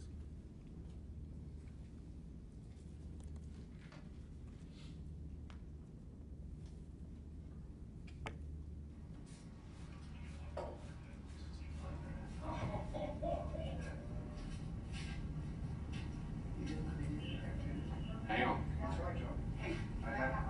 It's the voice of Detective Carter, correct? Yes. And someone said, hang on. I'm sorry? Hang on, John. Someone said, hang on, John. That's you, right? Could have been myself or John Smith. Sergeant Smith was there also, and his name is John. So you're denying that you were in the bathroom there? Would you heard your voice in that, didn't you? I'm not denying that I was not in the bathroom of the house that night, because I know I was in the bathroom of the house that night. I don't think I understand exactly what you're asking. Well, that was a deputy laughing about a bloodbath. That was his comment. There's a bloodbath and there's a big laugh. Did you hear that? I heard a laugh, and I think what you're, I think I even recognized the voice possibly, and I think it was the shock at seeing such an indication, as they call it, from the Blue Star. Well, the prosecutor's DNA expert, Amy DeLayer, testified that household cleaning products make Blue Star light up. You were aware of that, weren't you? No, I've not been allowed to see any of the testimony or hear anything that was said prior to my time here. But you're aware that household cleaning products make Blue Star light up? I am not, no. Okay. May I see the padding carpet sample that you had, Sergeant Smith?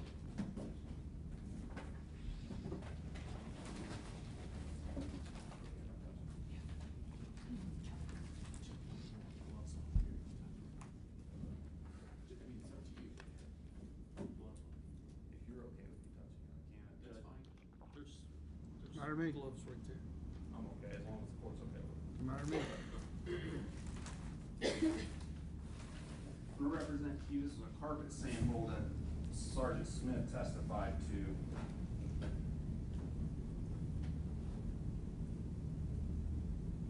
This is padding under that sample, okay? Yes, sir. And he got off the stand and he showed this to the jury, ladies and gentlemen of the jury, both sides, I believe. This is the back of the carpet, and this is the front of the carpet. And he referred to a little, what looks like could be a little blood stain right here. Okay. And he flipped the carpet over, and he said that he believed that there was a lot of blood saturated into that pad on the back of the carpet because Blue Star lit up on that. Were you there when he did that? I was in the house, but I don't recall where I was when he did that, no. I played sports. I've had bloody noses, blood. You ever gotten blood on a shirt? Have you? Yes. You ever gotten blood on like a light colored shirt? Yes. Blood on shirts that were this color, light green. I have it on light green just because I'm not a light green person, but. Blood doesn't just dissipate, does it?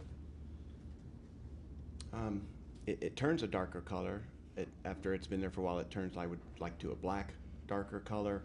But if it's by dissipate, do you mean evaporate, or what are you? Yeah, does it just go away? There, 2 months? there can be stains from blood, yes. Well, we don't want the ladies and gentlemen of the jury to believe that Skylar's dad or Skylar cut the carpet up before you got there and cleaned the pad or the back of the carpet. They didn't do that. The carpet was not cut when you arrived, was it? That's correct, it was not cut.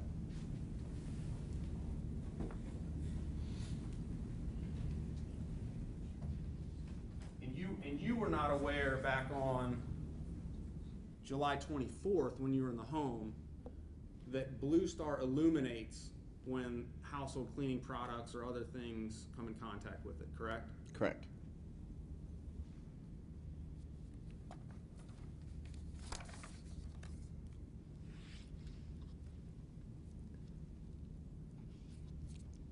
There was testimony also about a footprint that was found right near Skylar's bedroom door. Are you familiar with that? The testimony, no, but I do remember hearing talk that night of a footprint being there, but I'm not familiar with the testimony in that regard. And nothing between that spot on the carpet footprint and the bathroom, correct? Nothing in that hallway? Nothing what? No blood found in that hallway? I know there was blood found in the hallway. I don't recall exactly where it was, the location. Are we talking about There were photographs, I know. we talking about something in addition to what Sergeant Smith referred to as a footprint? I believe yes. Was it over near the bathroom? I don't recall where it was, and without seeing the photos, I don't recall. About 15 feet away from each other? That bathroom and Skylar's bedroom about 15 feet from each other? That sounds fair, yes. So are we to believe that she cleaned off her foot, or that it just dried, and or she jumped into the bathroom or to that bathroom spot? No other footprints in the hallway, right? I don't, again, with that, if you could show me photos of what you're referring to, I might be able to answer, but When we take a break, I might be able to grab some photos for you. thank you.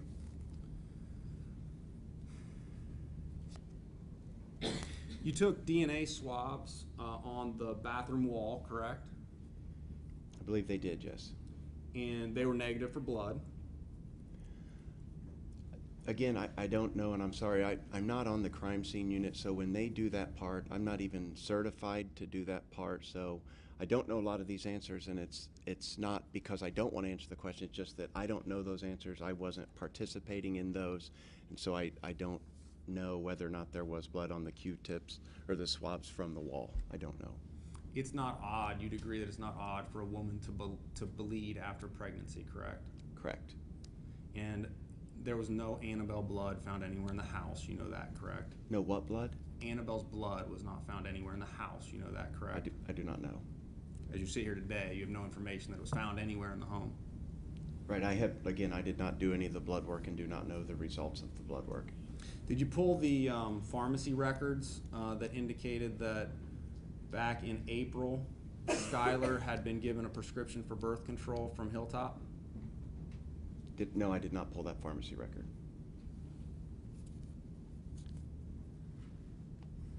And the search that the prosecutor put up in his opening and multiple times since about how to get rid of a baby, it was in quotes as if it was a definitive search. Do you remember that? Correct. Now, you agreed on direct, I believe, that she was somewhat vague on what she actually did search. Is that correct? Yes.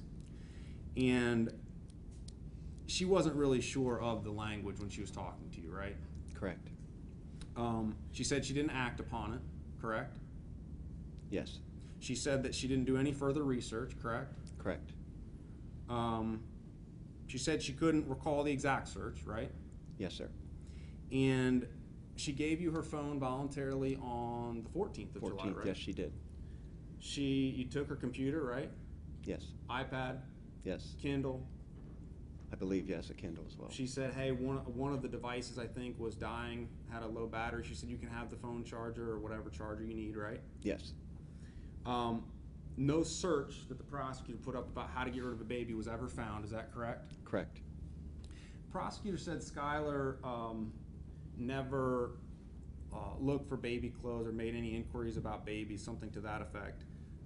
That's not true. Detective Carter's report, which you reviewed, indicated that in the cookies on the phones, there's something about baby.pedia or babypedia.com, something to that effect. You remember that? I do not, but if I could, I still have this here if you could refer. Sure. I don't, may I? Oh, okay.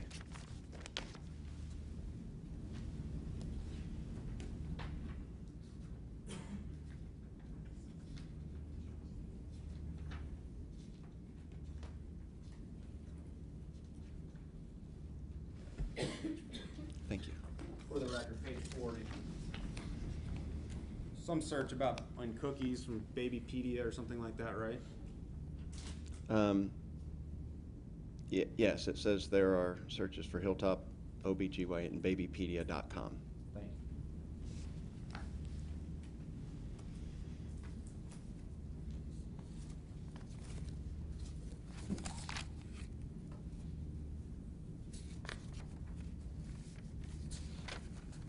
Mr. Rickers, I apologize for interrupting. Probably makes sense for us to break for lunch now. Mr. Knippen, stay a position on that.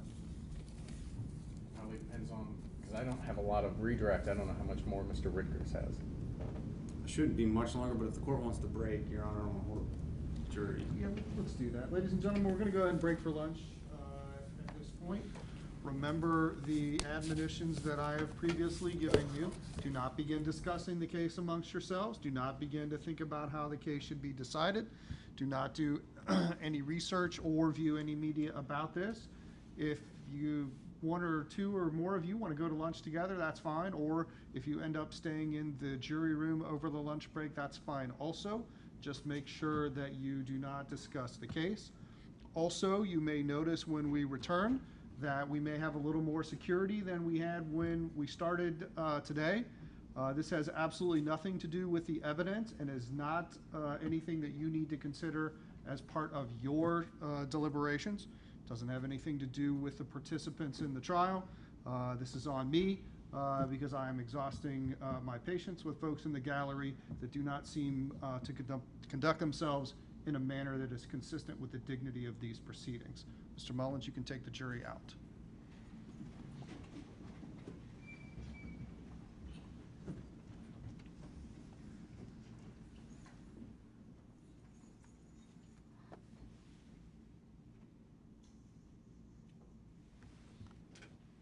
Counsel approach.